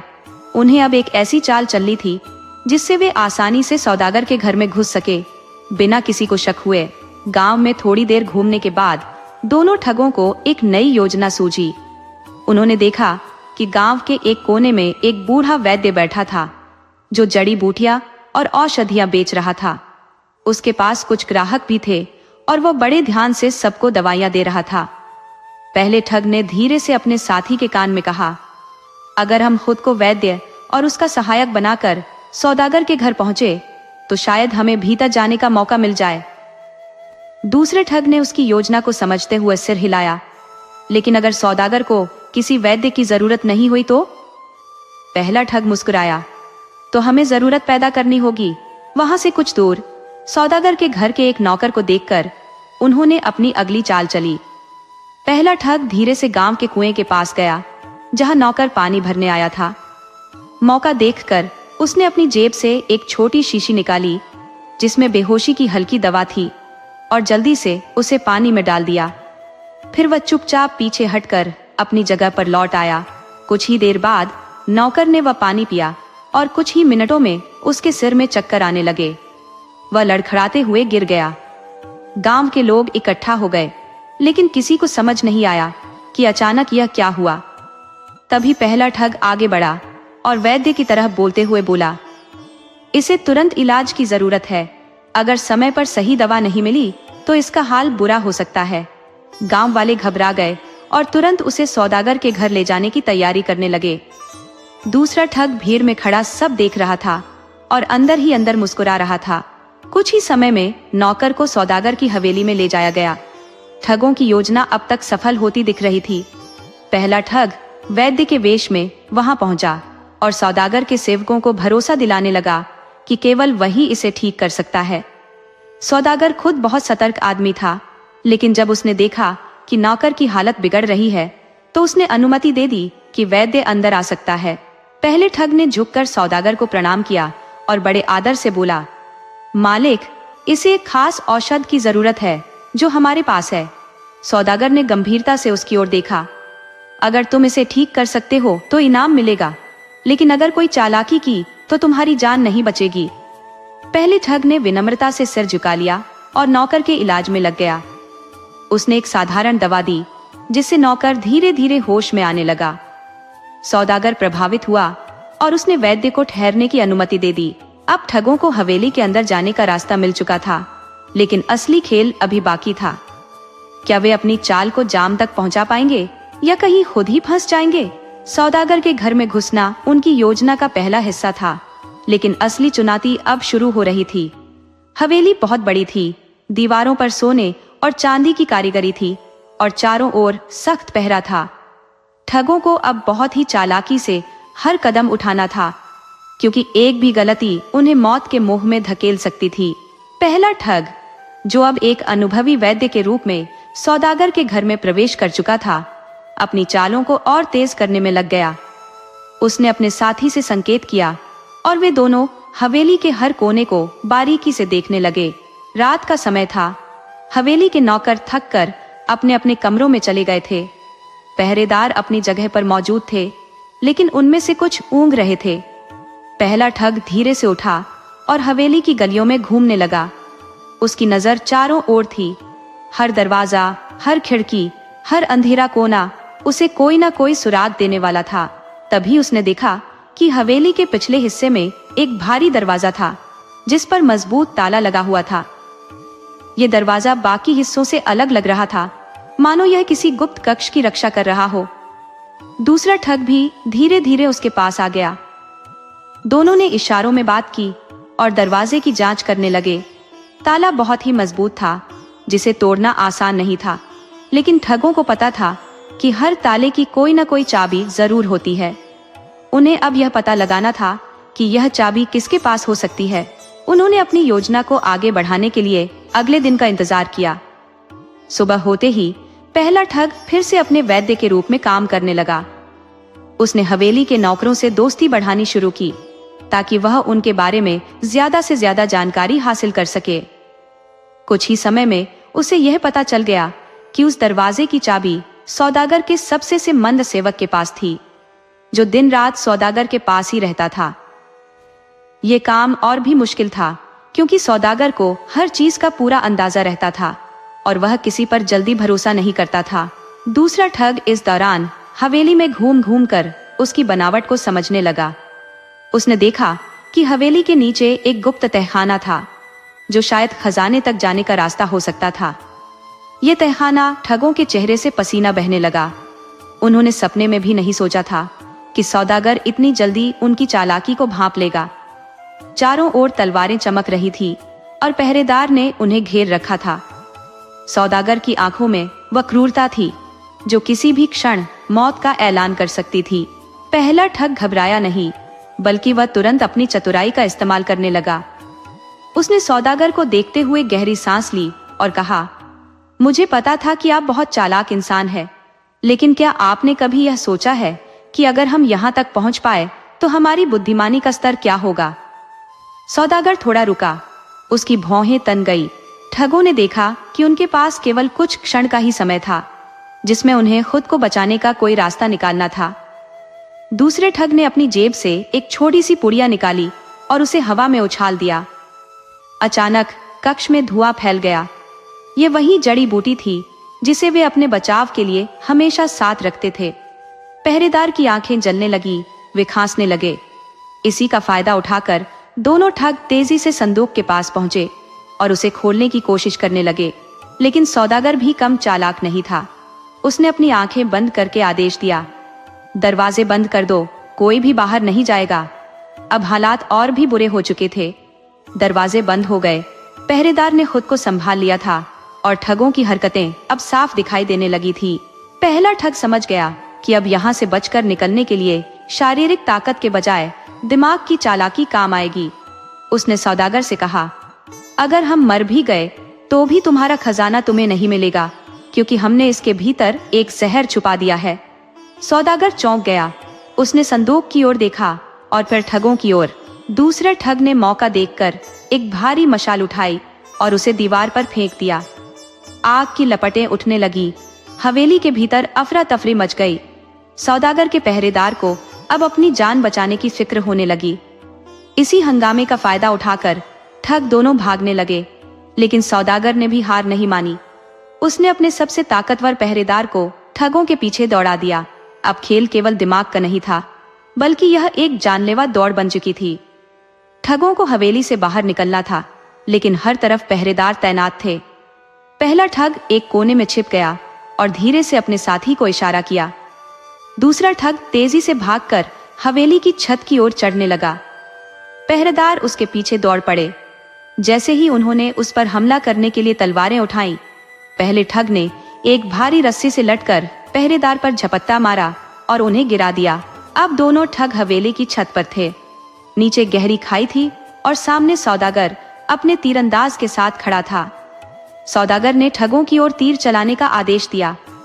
तीर तेजी से उनकी ओर बढ़े, लेकिन उन्होंने छलांग लगा दी।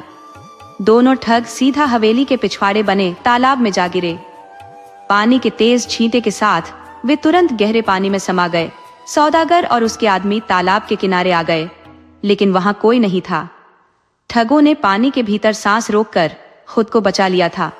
वे धीरे धीरे अंधेरे में छिपते हुए तालाब के किनारे पहुंचे और जंगल की ओर भागने लगे। सौदागर को यकीन नहीं हुआ कि वे इतनी आसानी से बच गए, लेकिन वह जानता था कि यह खेल अभी खत्म नहीं हुआ था। ठगों को यह एहसास हो चुका था कि सौदागर से मुकाबला आसान नहीं होगा। वह जितना चालाक था, उतना ही निर्दय भी। जंगल के अंधेरे में भागते हुए ठगों को एहसास हुआ कि अब उन्हें केवल भागने से कुछ हासिल नहीं होगा। अगर वे सच में इस खजाने को पाना चाहते हैं तो उन्हें सौदागर को हराना होगा। लेकिन कैसे? ठगों के दिमाग में एक नई योजना उभरने लगी। अब यह लड़ाई ठगी की नहीं, बल्कि चतुराई और ताकत की थी। गहरे जंगल में ठगों की सांसें तेज चल रही थी। भागते भागते उनके पैरों में कांटे चुभ गए थे।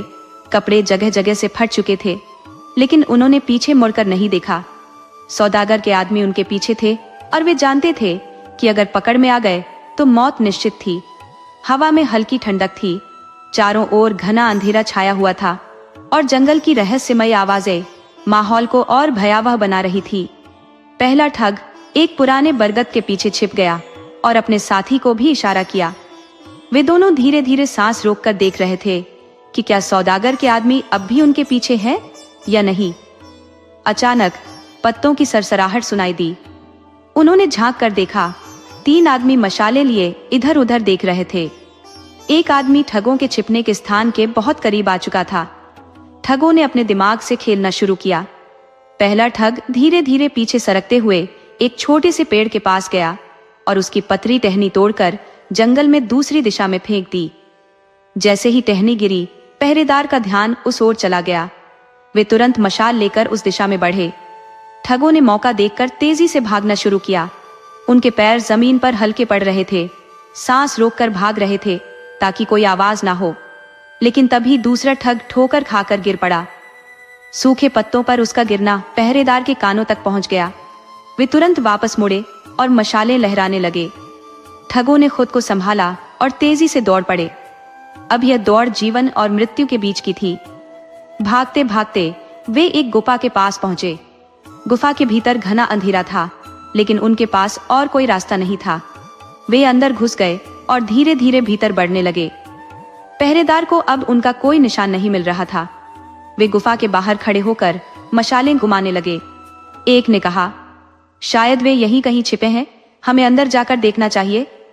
लेकिन दूसरे ने डरते हुए कहा, यह गुफा अभिशप्त है, यहां जाने वाले कभी वापस नहीं आते। ठगों ने यह सुना और राहत की सांस ली, लेकिन उनकी राहत ज्यादा देर तक नहीं रही।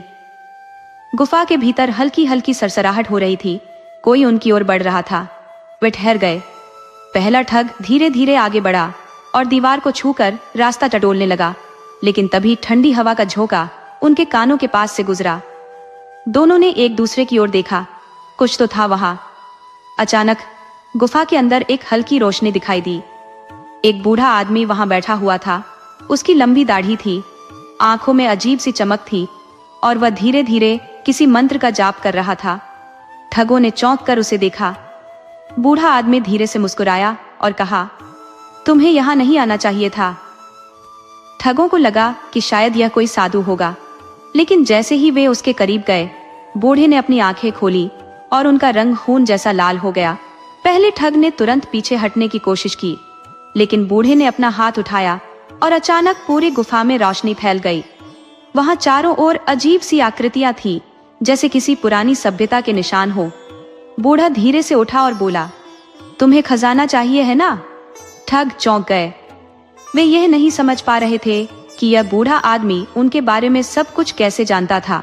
बूढ़ी ने आगे कहा, जिस खजाने के लिए तुम अपनी जान जोखिम में डाल रहे हो, वह केवल दौलत नहीं है, बल्कि एक रहस्य है।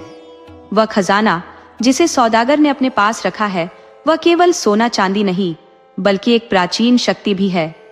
जो इसे पा लेगा वह अपार शक्ति का मालिक बन सकता है, लेकिन इसके लिए कीमत चुकानी होगी। ठगों की आंखों में लालच चमकने लगा। वे अब केवल दौलत के बारे में नहीं सोच रहे थे, बल्कि उस शक्ति को भी पाना चाहते थे। उन्होंने बूढ़े से पूछा, क्या हमें वह खजाना मिल सकता है? बूढ़े ने उनकी आंखों में झांका और कहा, हाँ, लेकिन एक शर्त है, तुम्हें सौदागर को खत्म करना होगा, क्योंकि जब तक वह जिंदा है तब तक यह खजाना तुम्हारे हाथ नहीं लगेगा। ठगों ने एक दूसरे की ओर देखा। अब उनके सामने 2 रास्ते थे, या तो वे भागते रहे और हमेशा डर में जिए, या फिर सौदागर का सामना करें और खजाने पर हक जमाए। लेकिन सौदागर को हराना आसान नहीं था। वह चालाक भी था और ताकतवर भी।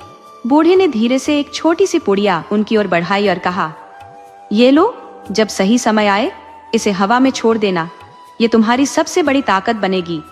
ठगों ने पुड़िया ली और गुफा से बाहर निकल आए।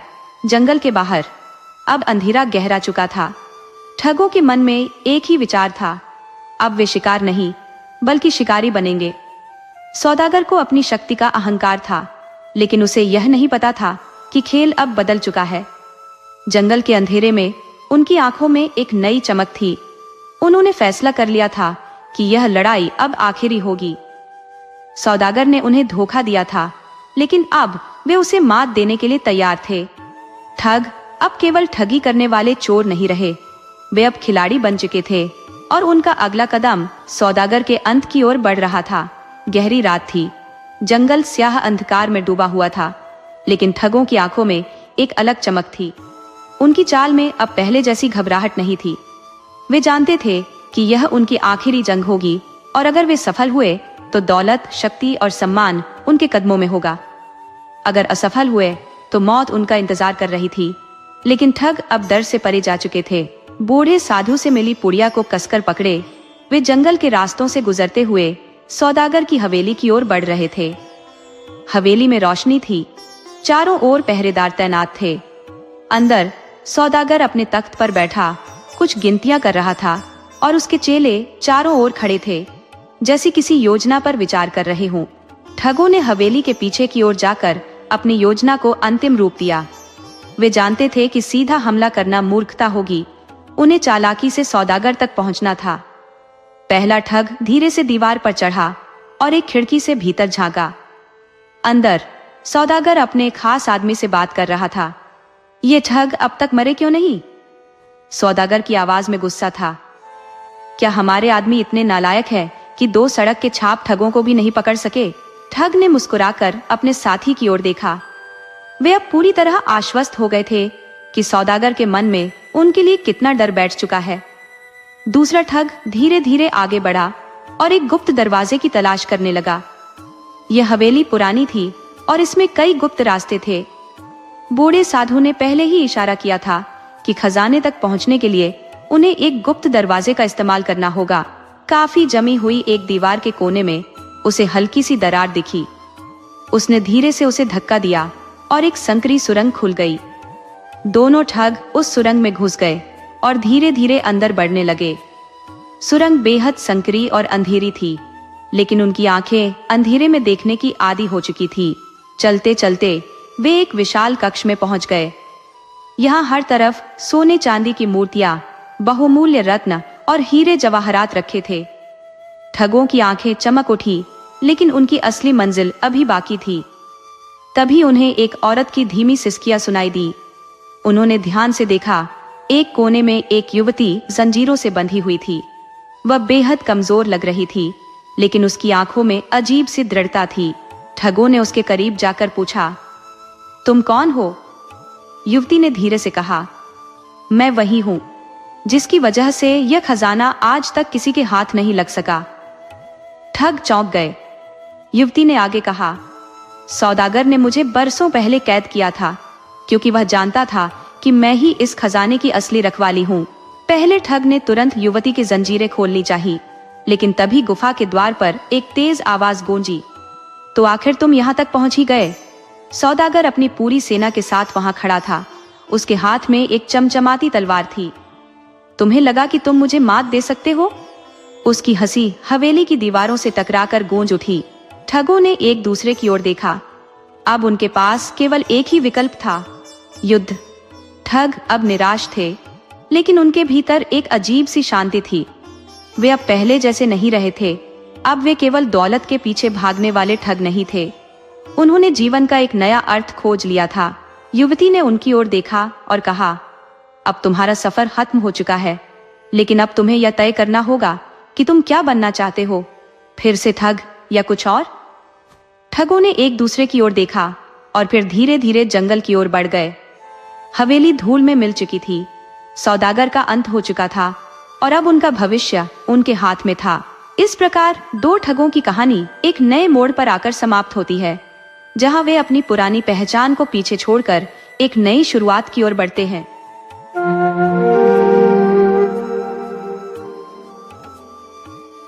गांव के एक कोने में एक पुराना और बड़ा घर था, जहां 3 भाई हरि, लाखन और मोहन अपने माता पिता के साथ रहते थे। ये तीनों भाई किसी भी काम को करने से कतराते थे। उनके पिता सोम प्रसाद एक मेहनती किसान थे, जो सूरज उगने से पहले ही खेतों में काम करने चले जाते और पूरा दिन मेहनत करते। उनकी माँ लक्ष्मी देवी घर का काम संभालती थी, लेकिन तीनों बेटों की लापरवाही और आलस से परेशान रहती थी। हरि सबसे बड़ा था, लेकिन उसे हर काम को टालने की आदत थी।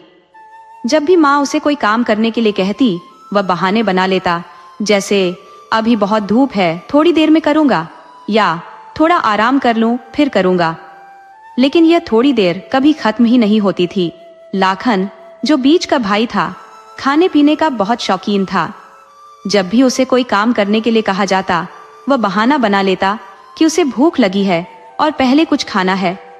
खाना खाने के बाद वह कहता कि अब उसे नींद आ रही है, और इस तरह सारा दिन बेकार ही निकल जाता था।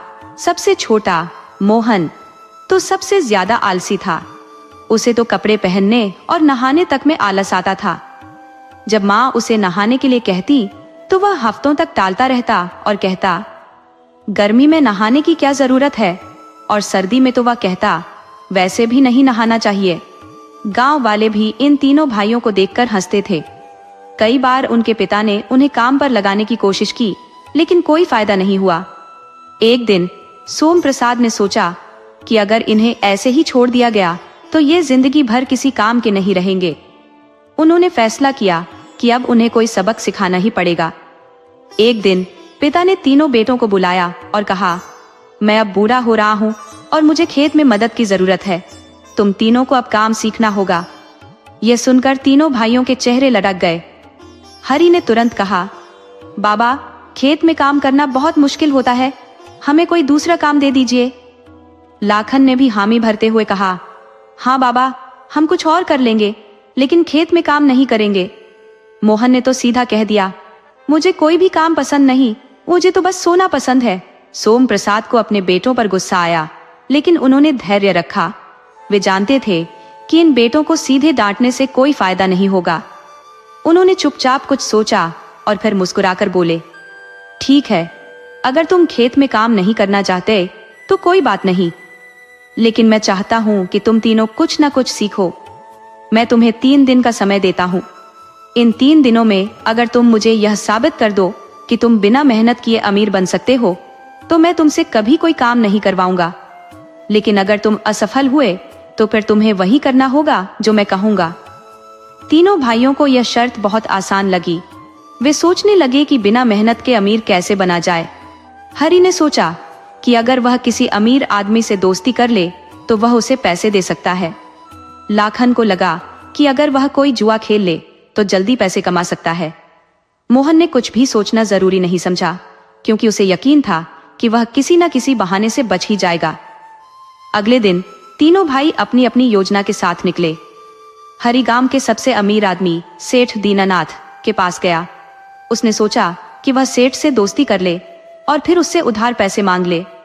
वह सेठ के पास गया और बोला, सेठ जी, आप बहुत अमीर हैं, लेकिन क्या आपको कभी अकेलापन महसूस होता है? अगर आपको कोई अच्छा दोस्त चाहिए तो मैं आपकी मदद कर सकता हूँ। सेठ ने पहले तो उसकी बात सुनी, फिर हंसते हुए बोला, अच्छा, तो तुम दोस्ती के नाम पर मुझसे पैसे ठगना चाहते हो? सेठ ने उसे तुरंत भगा दिया। इधर लाखन ने सोचा कि अगर वह जुआ खेले तो जल्दी पैसे कमा सकता है। उसने गांव के कुछ जुआरियों से संपर्क किया और उनके साथ दांव लगाने बैठ गया। उसने अपनी जेब में रखे थोड़े बहुत पैसे लगाए, लेकिन कुछ ही देर में वह सब हार गया। लाखन को अब समझ में आया कि बिना मेहनत के पैसा कमाना आसान नहीं है। सबसे छोटा मोहन, जिसे कुछ भी करने का मन नहीं था, उसने सोचा कि अगर वह किसी को रो धोकर अपनी कहानी सुनाएगा तो शायद कोई दया करके उसे पैसे दे देगा। वह एक साधु के पास गया और बोला, बाबा, मैं बहुत गरीब हूँ, मुझे कुछ पैसे दे दो। साधु ने उसकी तरफ देखा और कहा, बेटा, तुम्हारे हाथ पैर सलामत है, तुम खुद मेहनत क्यों नहीं करते? यह सुनकर मोहन निराश होकर वापस लौट आया। तीनों भाई घर लौटे तो उनके पिता ने पूछा, क्या तुमने बिना मेहनत के अमीर बनने का कोई तरीका खोज लिया? तीनों ने चुपचाप सिर झुका लिया। सोम प्रसाद मुस्कुराए और बोले, तो अब तुम समझ गए कि मेहनत के बिना कुछ नहीं मिलता। अब मैं तुम्हें बताऊंगा कि असली सफलता कैसे मिलती है। लेकिन यह बात सुनकर तीनों भाइयों को अंदाजा भी नहीं था कि उनके पिता की अगली योजना क्या होगी। वे सोच रहे थे कि शायद अब उन्हें सच में मेहनत करनी पड़ेगी, मगर असली खेल अभी बाकी था। तीनों भाई अपने पिता की बात सुनकर परेशान हो गए थे। उन्होंने सोचा था कि बिना मेहनत के कुछ न कुछ तो मिल ही जाएगा, लेकिन यह तरीका काम नहीं आया। अब वे समझ नहीं पा रहे थे कि आगे क्या करें। उधर उनके पिता सोम प्रसाद ने उनके लिए एक नई योजना बना ली थी। अगली सुबह उन्होंने अपने बेटों को बुलाया और कहा, अब तुम लोगों के पास एक आखिरी मौका है। मैं चाहता हूँ कि तुम तीनों इस गांव से बाहर जाकर अपनी किस्मत आजमाओ। अगर तुम अगले 7 दिनों में कुछ ऐसा कर पाओ जिससे यह साबित हो जाए कि मेहनत के बिना भी कुछ मिल सकता है, तो मैं कभी तुमसे काम करने के लिए नहीं कहूंगा। लेकिन अगर तुम असफल हुए तो फिर तुम्हें मेरी बात माननी ही पड़ेगी। तीनों भाइयों को यह चुनौती अजीब लगी, लेकिन उन्होंने सोचा कि घर पर बैठे रहने से अच्छा है कि वे बाहर जाएं और किस्मत आजमाएं। वे अपने अपने रास्ते निकल पड़े। हरी सबसे पहले एक गांव से कुछ दूर एक सुनसान इलाके में पहुंचा। वहां एक पुराना मंदिर था जिसके बारे में कहा जाता था कि वहां एक साधु रहते हैं जो हर सवाल का जवाब जानते हैं। हरी ने सोचा कि अगर वह साधु से कोई चमत्कारी उपाय पूछ ले तो शायद उसे मेहनत के बिना धन मिल जाए। वह मंदिर के अंदर गया तो देखा कि वहां एक बूढ़े साधु तपस्या कर रहे थे। हरी ने हाथ जोड़कर कहा, बाबा, मैं बिना मेहनत के अमीर बनना चाहता हूँ, क्या आप मेरी मदद कर सकते हैं? साधु ने धीरे से आंखें खोली और बोले, बेटा, संसार में कुछ भी बिना मेहनत के नहीं मिलता, लेकिन अगर तुम्हें सच में कोई रास्ता चाहिए तो तुम पहाड़ी के उस पार जाओ। वहां तुम्हें एक रहस्यमयी दरवाजा मिलेगा। अगर तुम उसमें प्रवेश कर सको तो तुम्हें अपने प्रश्न का उत्तर मिल जाएगा। हरि को यह सुनकर खुशी हुई। वह तुरंत पहाड़ी के उस पार जाने के लिए निकल पड़ा। लेकिन जब वह वहां पहुंचा तो उसे जो दिखा वह उसे चौंकाने वाला था। वहां सच में एक बड़ा पत्थर का दरवाजा था, लेकिन उसके पास जाने की हिम्मत किसी में नहीं थी। उधर लाखन गांव के बाजार में घूम रहा था। उसे एक अजीब सा आदमी मिला जो लोगों को सोने का सपना दिखा रहा था। वह कह रहा था कि उसके पास एक ऐसा जादुई पत्थर है जिससे कोई भी चीज सोने में बदल सकती है। लाखन को लगा कि यही वह मौका है जिसका वह इंतजार कर रहा था। उसने उस आदमी से पूछा, क्या यह सच है कि तुम्हारा पत्थर किसी भी चीज को सोने में बदल सकता है? आदमी ने मुस्कुराकर कहा, बिल्कुल, लेकिन यह पत्थर मैं किसी को मुफ्त में नहीं देता। इसे पाने के लिए तुम्हें एक परीक्षा देनी होगी। अगर तुम मेरी परीक्षा में सफल हो गए तो यह पत्थर तुम्हारा होगा। लाखन को यह सुनकर डर तो लगा, लेकिन उसने सोचा कि अगर यह सच हुआ तो वह बिना मेहनत के अमीर बन सकता है। उसने परीक्षा देने का फैसला किया। आदमी ने उसे एक गहरी गुफा की ओर इशारा किया और कहा, इस गुफा के अंदर एक रहस्यमय चीज छिपी हुई है। अगर तुम उसे ढूंढ लाओ तो यह पत्थर तुम्हारा हो जाएगा, लेकिन याद रखना यह आसान नहीं होगा। लाखन ने हिम्मत जुटाई और गुफा के अंदर चला गया। लेकिन जैसे ही वह अंदर पहुंचा, उसे अजीब सी आवाजें सुनाई देने लगी। अंधेरे में उसे लगा कि कोई उसे देख रहा है। अचानक एक जोरदार धमाका हुआ और लाखन डर के मारे पीछे हट गया। उसने जैसे तैसे खुद को संभाला और अंदर बढ़ा। वहां उसे एक पुराना संदूक दिखा। उसने जल्दी से संदूक को खोला, लेकिन उसमें कुछ नहीं था। तभी पीछे से वह आदमी हंसते हुए बोला, तुम असफल हो गए। इस पत्थर को पाने के लिए तुम्हें अपनी बुद्धि और मेहनत दोनों लगानी होगी। लाखन निराश होकर बाहर आया। अब उसे समझ आ गया था कि यह सब सिर्फ लोगों को बेवकूफ बनाने का तरीका था। इधर मोहन को बिना मेहनत के कुछ पाने का सबसे आसान तरीका भी मिल गया था। वह एक जादूगर से मिला जिसने उसे एक शर्त दी। शर्त यह थी कि अगर मोहन एक रात बिना डरे जंगल में बिता ले तो उसे एक बड़ा इनाम मिलेगा। मोहन को लगा कि यह तो बहुत आसान है। उसने बिना सोचे समझे शर्त मान ली और रात में जंगल में चला गया। शुरुआत में तो सब कुछ ठीक था, लेकिन जैसे जैसे रात गहराने लगी, जंगल में अजीब अजीब आवाजें आने लगी। कभी झाड़ियों में कुछ सरसराता, कभी दूर से किसी जानवर की आवाज आती। मोहन ने खुद को समझाया कि यह सब उसका भ्रम है, लेकिन जैसे ही आधी रात हुई, उसे लगा कि उसके पीछे कोई है। उसने डर के मारे आंखें बंद कर ली और मन ही मन सोचने लगा कि यह शर्त मानना उसकी सबसे बड़ी गलती थी। जैसे तैसे रात बीती और सुबह होते ही वह भागता हुआ गांव वापस आया। उसने जादूगर से कहा, मैंने रात जंगल में बिता ली, अब मुझे इनाम दो। लेकिन जादूगर ने हंसते हुए कहा, इनाम तो उन्हें मिलता है जो अपने डर को हराते हैं। तुम तो पूरी रात डरते रहे, इसलिए तुम असफल हो गए। तीनों भाई अलग अलग रास्तों से निकले थे, लेकिन उनकी हालत एक जैसी थी। वे सब कुछ आजमा कर भी असफल रहे थे। अब उनके पास कोई और चारा नहीं बचा था। वे हार कर वापस घर लौटे और अपने पिता के सामने सिर झुका लिया। सोम प्रसाद ने मुस्कुराते हुए पूछा, तो क्या तुमने बिना मेहनत के कुछ हासिल कर लिया? तीनों भाइयों ने एक साथ सिर हिलाया और बोले, नहीं बाबा, हमने हर तरीका आजमाया लेकिन कुछ भी काम नहीं आया। हमें अब समझ में आ गया है कि बिना मेहनत के कुछ भी संभव नहीं है। सोम प्रसाद ने गहरी सांस ली और बोले, बहुत अच्छा, लेकिन अभी तुम्हारी असली परीक्षा बाकी है। तीनों भाई चौंक गए। उन्हें लगा था कि कहानी यही खत्म हो जाएगी, लेकिन अब वे किसी और बड़ी परीक्षा के लिए तैयार हो रहे थे। तीनों भाइयों को लगा कि उनकी परीक्षा खत्म हो चुकी है, लेकिन उनके पिता सोम प्रसाद की आंखों में एक अलग ही चमक थी। वे जानते थे कि उनके बेटे अभी भी पूरी तरह से मेहनत का महत्व नहीं समझे हैं। उन्होंने गहरी सांस ली और बोले, अब जब तुम तीनों को यह समझ आ गया है कि बिना मेहनत के कुछ नहीं मिलता, तो मैं तुम्हें एक आखिरी मौका देना चाहता हूँ। अगर तुम इस परीक्षा में सफल हो गए तो मैं मान लूंगा कि तुमने सच्चे मन से यह बात सीख ली है, लेकिन अगर असफल हुए तो तुम्हें जीवन भर मेहनत करनी ही होगी। तीनों भाइयों ने एक दूसरे की ओर देखा। वे सोच रहे थे कि अब पिता उन्हें किस चुनौती में डालने वाले हैं। सोम प्रसाद ने मुस्कुराते हुए कहा, इस बार मैं तुम्हें किसी और के पास नहीं भेजूंगा। इस बार परीक्षा यही होगी, इस घर में। मैं चाहता हूँ कि तुम तीनों मिलकर इस घर के पिछवाड़े में एक खेत तैयार करो, उसमें फसल बो, और जब वह फसल तैयार हो जाए तब मैं फैसला करूंगा कि तुम मेहनत करना सीख गए हो या नहीं। तीनों भाई यह सुनकर सकते में आ गए। खेती का काम करना आसान नहीं था। अब तक उन्होंने सिर्फ आराम किया था, लेकिन अब उन्हें मिट्टी में हाथ डालना पड़ेगा, कड़ी मेहनत करनी पड़ेगी। हरि बोला, बाबा, हमें खेती का कोई अनुभव नहीं है, हम कैसे यह काम करेंगे? सोम प्रसाद मुस्कुराए, यही तो तुम्हारी परीक्षा है। अगर तुम सीखना चाहो तो कोई भी काम मुश्किल नहीं होता, लेकिन अगर तुम इस बार भी कोई चालाकी करने की सोच रहे हो तो याद रखना, इस बार तुम्हारे पास कोई दूसरा मौका नहीं होगा। तीनों भाइयों के पास अब कोई और चारा नहीं था।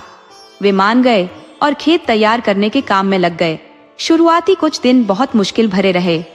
हरि, लाखन और मोहन को खेती का कोई अनुभव नहीं था, इसलिए वे जल्दी थक जाते थे। सूरज की तेज धूप में उनका काम करना मुश्किल हो रहा था। उनके हाथों में छाले पड़ गए थे, लेकिन फिर भी वे काम कर रहे थे। धीरे धीरे वे सीखने लगे कि किस तरह मिट्टी तैयार करनी होती है, बीज कैसे बोए जाते हैं और पौधों की देखभाल कैसे की जाती है। लेकिन जैसे जैसे समय बीत रहा था, उनकी मेहनत रंग लाने लगी। बीज अंकुरित होने लगे और पौधे धीरे धीरे बड़े होने लगे। अब तीनों भाइयों को इस काम में मजा आने लगा। वे हर रोज सुबह जल्दी उठते और खेत में काम करते। वे यह भी सीख गए थे कि किस समय पानी देना सही होता है और किस तरह से पौधों की देखभाल करनी चाहिए। लेकिन तभी एक बड़ी समस्या आ गई। एक रात जब तीनों सो रहे थे तो अचानक आसमान में घने बादल छा गए। तेज हवा चलने लगी और बिजली कड़कने लगी। देखते ही देखते जोरदार बारिश शुरू हो गई। अगली सुबह जब तीनों भाई खेत पहुंचे तो उनका दिल टूट गया। आधे से ज्यादा फसल खराब हो चुकी थी। पानी की तेज धार ने कई पौधों को उखाड़ फेंका था और मिट्टी बह गई थी। तीनों को बहुत दुख हुआ। इतने दिनों की मेहनत पानी में बह गई थी। मोहन ने निराश होकर कहा, अब क्या फायदा? हमने इतनी मेहनत की लेकिन सब बेकार चला गया। हमें तो लगता था कि मेहनत करने से कुछ मिलेगा, लेकिन यहाँ तो सब कुछ खत्म हो गया। लाखन ने भी दुखी होकर सिर हिला दिया। हाँ, लगता है कि हमारा भाग्य ही खराब है। मेहनत करने के बाद भी हम हार गए। लेकिन हरि ने गहरी सांस ली और कहा, नहीं, हमें हार नहीं माननी चाहिए। बाबा ने हमें यह काम सौंपा था ताकि हम सीखें, और हमने एक चीज तो सीख ही ली है। अगर हम हिम्मत हार गए तो हमें कभी कुछ नहीं मिलेगा। हमें दोबारा शुरू करना होगा। मोहन और लाखन ने उसकी बात सुनी और सोचा कि वह सही कह रहा है। उन्होंने ठान लिया कि वे दोबारा कोशिश करेंगे। इस बार उन्होंने और ज्यादा मेहनत की। उन्होंने मिट्टी को फिर से तैयार किया, बीज फिर से बोए और पौधों का अच्छे से ध्यान रखा। उन्होंने बारिश से बचने के उपाय भी सोचे और खेत के चारों ओर नाले बना दिए ताकि पानी बहकर निकल जाए और उनकी फसल बर्बाद ना हो। धीरे धीरे उनकी मेहनत रंग लाई। कुछ महीनों बाद खेत में लहलहाती फसल तैयार हो गई। जब सोम प्रसाद ने यह देखा तो उनकी आंखों में गर्व की चमक आ गई। उन्होंने अपने बेटों को गले लगाया और कहा, आज मुझे खुशी हो रही है कि तुम लोगों ने मेहनत का असली मतलब समझ लिया। तुमने सिर्फ फसल नहीं उगाई बल्कि खुद को भी बदल लिया है। अब तुम सच में मेहनती बन गए हो। तीनों भाई मुस्कुराए। उन्हें पहली बार एहसास हुआ कि मेहनत का असली आनंद क्या होता है। ये सिर्फ काम करने की मजबूरी नहीं, बल्कि एक उपलब्धि का एहसास भी था। अब उनके मन में कोई आलस नहीं बचा था। वे समझ गए थे कि मेहनत ही जीवन का असली आधार है। तीनों भाइयों ने मेहनत करने की आदत डाल ली थी, लेकिन अब उन्हें एक नई चुनौती का सामना करना था। खेत में काम करने के बाद उन्हें समझ आ गया था कि मेहनत से ही सफलता मिलती है, लेकिन क्या वे इसे अपने जीवन का हिस्सा बना सकते थे? सोम प्रसाद को अभी भी संदेह था कि उनके बेटे सिर्फ परीक्षा पास करने के लिए मेहनत कर रहे हैं या सच में बदल गए हैं। उन्होंने फैसला किया कि उन्हें एक और चुनौती देनी चाहिए, एक ऐसी चुनौती जो उनकी सोच को पूरी तरह से बदल दे। एक दिन उन्होंने तीनों भाइयों को बुलाया और कहा, तुम लोगों ने खेत में मेहनत की, फसल उगाई और मुझे यह दिखाया कि तुम मेहनत कर सकते हो, लेकिन क्या तुम अब भी मेहनत करना जारी रखोगे जब तुम्हें कोई मजबूरी ना हो? हरि, लाखन और मोहन एक दूसरे की ओर देखने लगे। वे समझ नहीं पाए कि पिता का इशारा किस तरफ है। सोम प्रसाद ने अपनी बात को स्पष्ट करते हुए कहा, अब मैं तुम लोगों को इस घर से कुछ दिनों के लिए बाहर भेजना चाहता हूँ। तुम्हें अपने दम पर रहना होगा, अपने लिए कमाना होगा और बिना किसी सहारे के खुद को साबित करना होगा। अगर तुमने यह कर लिया तो मैं मान लूंगा कि तुम सच में बदल चुके हो, लेकिन अगर असफल हुए तो तुम्हें हमेशा के लिए इस घर से निकलना पड़ेगा। तीनों भाइयों को यह सुनकर झटका लगा। उन्होंने सोचा कि अब तक की परीक्षा ही काफी कठिन थी, लेकिन यह तो और भी मुश्किल थी। हरि ने हिम्मत दिखाते हुए कहा, ठीक है बाबा, हम यह चुनौती स्वीकार करते हैं। सोम प्रसाद ने तीनों को थोड़े पैसे दिए और कहा कि वे अपने दम पर कमाई करें और 1 महीने बाद लौट कर दिखाएं कि वे कैसे गुजारे। तीनों भाइयों ने अपने अपने रास्ते चुने। हरि एक दूसरे गांव चला गया, जहां उसे एक बढ़ई की दुकान पर काम मिल गया। शुरुआत में उसे सिर्फ लकड़ी काटने और सफाई करने का काम दिया गया। ये काम मुश्किल था, लेकिन उसने बिना शिकायत किए इसे किया। धीरे धीरे बढ़ई ने देखा कि हरि मेहनती है और उसने उसे कारीगरी सिखानी शुरू कर दी। कुछ हफ्तों में ही हरि ने लकड़ी काटने, छीलने और खूबसूरत सामान बनाने की कला सीख ली। अब वह बढ़ई के लिए अच्छी कमाई करने लगा। लाखन ने एक कस्बे में जाकर नौकरी की तलाश की। उसे एक हलवाई की दुकान पर काम मिल गया, जहां उसे मिठाइयां बनाने का काम सिखाया गया। शुरुआत में उसे सिर्फ बर्तन धोने और सफाई करने का काम मिला, लेकिन वह धैर्य से सब सीखता रहा। धीरे धीरे उसने देखा कि हलवाई कैसे मिठाइयां बनाता है और उसने खुद भी कोशिश करनी शुरू कर दी। कुछ ही दिनों में उसने इतनी अच्छी मिठाइयां बनानी सीख ली कि हलवाई ने उसे अपनी दुकान में एक स्थायी नौकरी दे दी। मोहन को सबसे ज्यादा संघर्ष करना पड़ा। वह आलसी स्वभाव का था और मेहनत से बचने की कोशिश करता था। उसने कई जगह नौकरी ढूंढी, लेकिन हर जगह उसे कड़ी मेहनत करनी पड़ती, जिससे वह बचना चाहता था। उसने सोचा कि अगर वह कोई आसान तरीका ढूंढ सके तो बिना ज्यादा मेहनत के पैसे कमा सकता है। एक दिन उसने देखा कि कुछ लोग सड़क के किनारे करतब दिखाकर पैसे कमा रहे थे। उसने सोचा कि यह तो आसान तरीका है और उसने भी एक साधारण सा खेल दिखाने की कोशिश की, लेकिन उसे यह काम करना नहीं आता था, इसलिए लोग उसकी ओर ध्यान ही नहीं दे रहे थे। कई दिन गुजर गए और उसके पास खाने तक के पैसे नहीं बचे। अब उसे समझ आ गया कि मेहनत से बचने का कोई शॉर्टकट नहीं है। उसने एक मजदूर से मदद मांगी और निर्माण कार्य में काम करने लगा। ये काम बहुत कठिन था, लेकिन उसके पास कोई और चारा नहीं था। धीरे धीरे उसने भी काम सीख लिया और मेहनत करने लगा। तीनों भाई 1 महीने बाद अपने गांव लौटे। हरि और लाखन तो खुश और आत्मविश्वास से भरे हुए थे, लेकिन मोहन अब भी थोड़ा घबराया हुआ था। उसने कठिनाइयों का सामना किया था, लेकिन अब वह समझ चुका था कि बिना मेहनत के कुछ नहीं मिलता। सोम प्रसाद ने जब अपने बेटों की कहानियां सुनी तो उनकी आंखों में गर्व की चमक आ गई। उन्होंने देखा कि अब उनके बेटे सच में बदल चुके थे। उन्होंने मेहनत का मूल्य समझ लिया था और अब वे आलसी नहीं रहे थे। सोम प्रसाद ने तीनों को गले लगाया और कहा, आज मुझे गर्व है कि मेरे बेटे अब आलसी नहीं है। अब तुम सच में मेहनती बन गए हो। तीनों भाइयों ने एक दूसरे की ओर देखा और मुस्कुरा दिए। अब वे जानते थे कि मेहनत ही सच्चा सुख देती है। गांव लौटने के बाद तीनों भाइयों के जीवन में बहुत बदलाव आ चुका था। जो लड़के कभी बिस्तर छोड़ने में आलस महसूस करते थे, अब सूरज निकलने से पहले जाग जाते और काम में जुट जाते। सोम प्रसाद को यह देखकर अपार खुशी हुई कि उनके बेटे सच में मेहनती बन गए हैं। लेकिन उन्होंने सोचा कि क्या यह बदलाव स्थायी रहेगा या फिर कुछ समय बाद वे अपने पुराने स्वभाव में लौट आएंगे। ये देखने के लिए उन्होंने एक आखिरी परीक्षा ली। सोम प्रसाद ने अपने बेटों से कहा, अब तुम लोगों ने मेहनत करना सीख लिया है, लेकिन क्या तुम अपनी कमाई से अपनी जिंदगी चला सकते हो? मैं चाहता हूँ कि अब तुम लोग अपने पैरों पर खड़े होकर अपना जीवन खुद बनाओ। तुम्हें यह घर छोड़कर अपने दम पर आगे बढ़ना होगा। मैं देखना चाहता हूँ कि तुम अपनी मेहनत से कितनी ऊंचाई तक पहुँच सकते हो। तीनों भाई अपने पिता का यह निर्णय सुनकर पहले तो थोड़ा हैरान हुए, लेकिन अब वे इतने आत्मनिर्भर हो चुके थे कि उन्होंने इसे चुनौती के रूप में स्वीकार किया।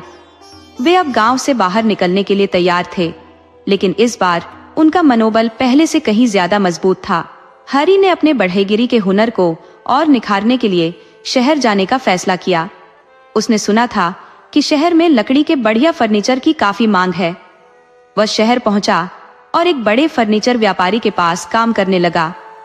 वह अपने हाथों से इतने सुंदर और मजबूत फर्नीचर बनाने लगा कि जल्द ही लोग उसकी कारीगरी की तारीफ करने लगे।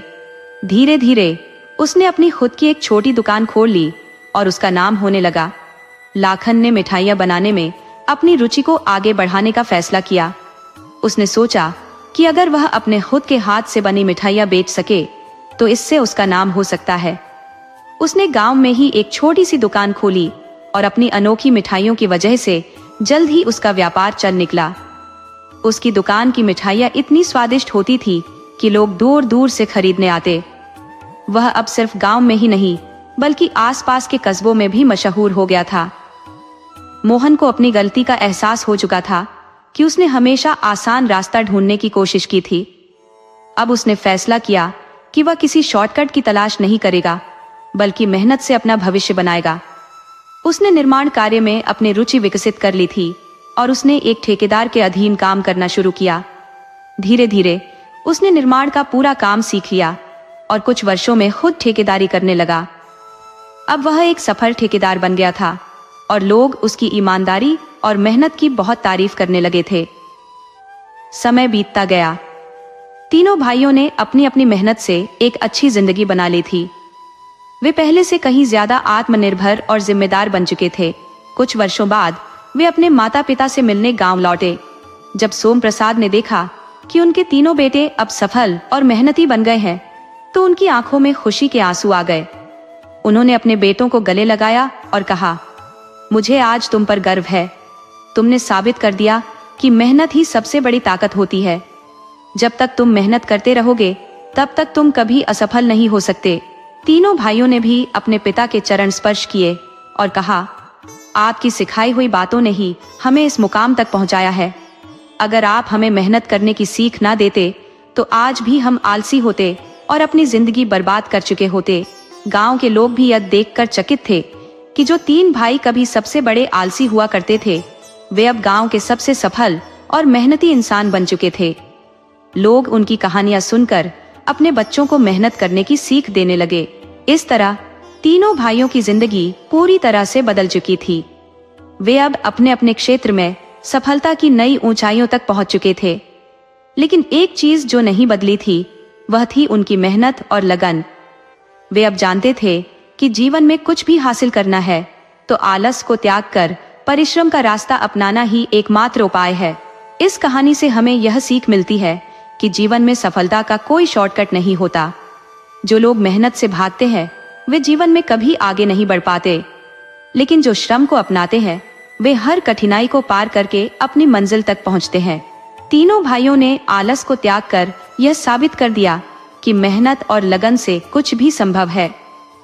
अगर हम अपने जीवन में बदलाव लाना चाहते हैं तो हमें भी आलस को छोड़कर कड़ी मेहनत करनी होगी। सफलता केवल उन्हीं को मिलती है जो अपने लक्ष्य के प्रति समर्पित रहते हैं और हर परिस्थिति में डटे रहते हैं। यह कहानी हमें यह भी सिखाती है कि माता पिता की सीख और अनुशासन जीवन को सही दिशा में ले जाने में बहुत महत्वपूर्ण भूमिका निभाते हैं।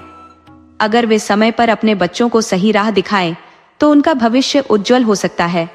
अतः हमें हमेशा मेहनत, लगन और ईमानदारी से अपने लक्ष्य की ओर बढ़ना चाहिए, क्योंकि यही 3 गुण हमें असली सफलता और सम्मान दिलाते हैं।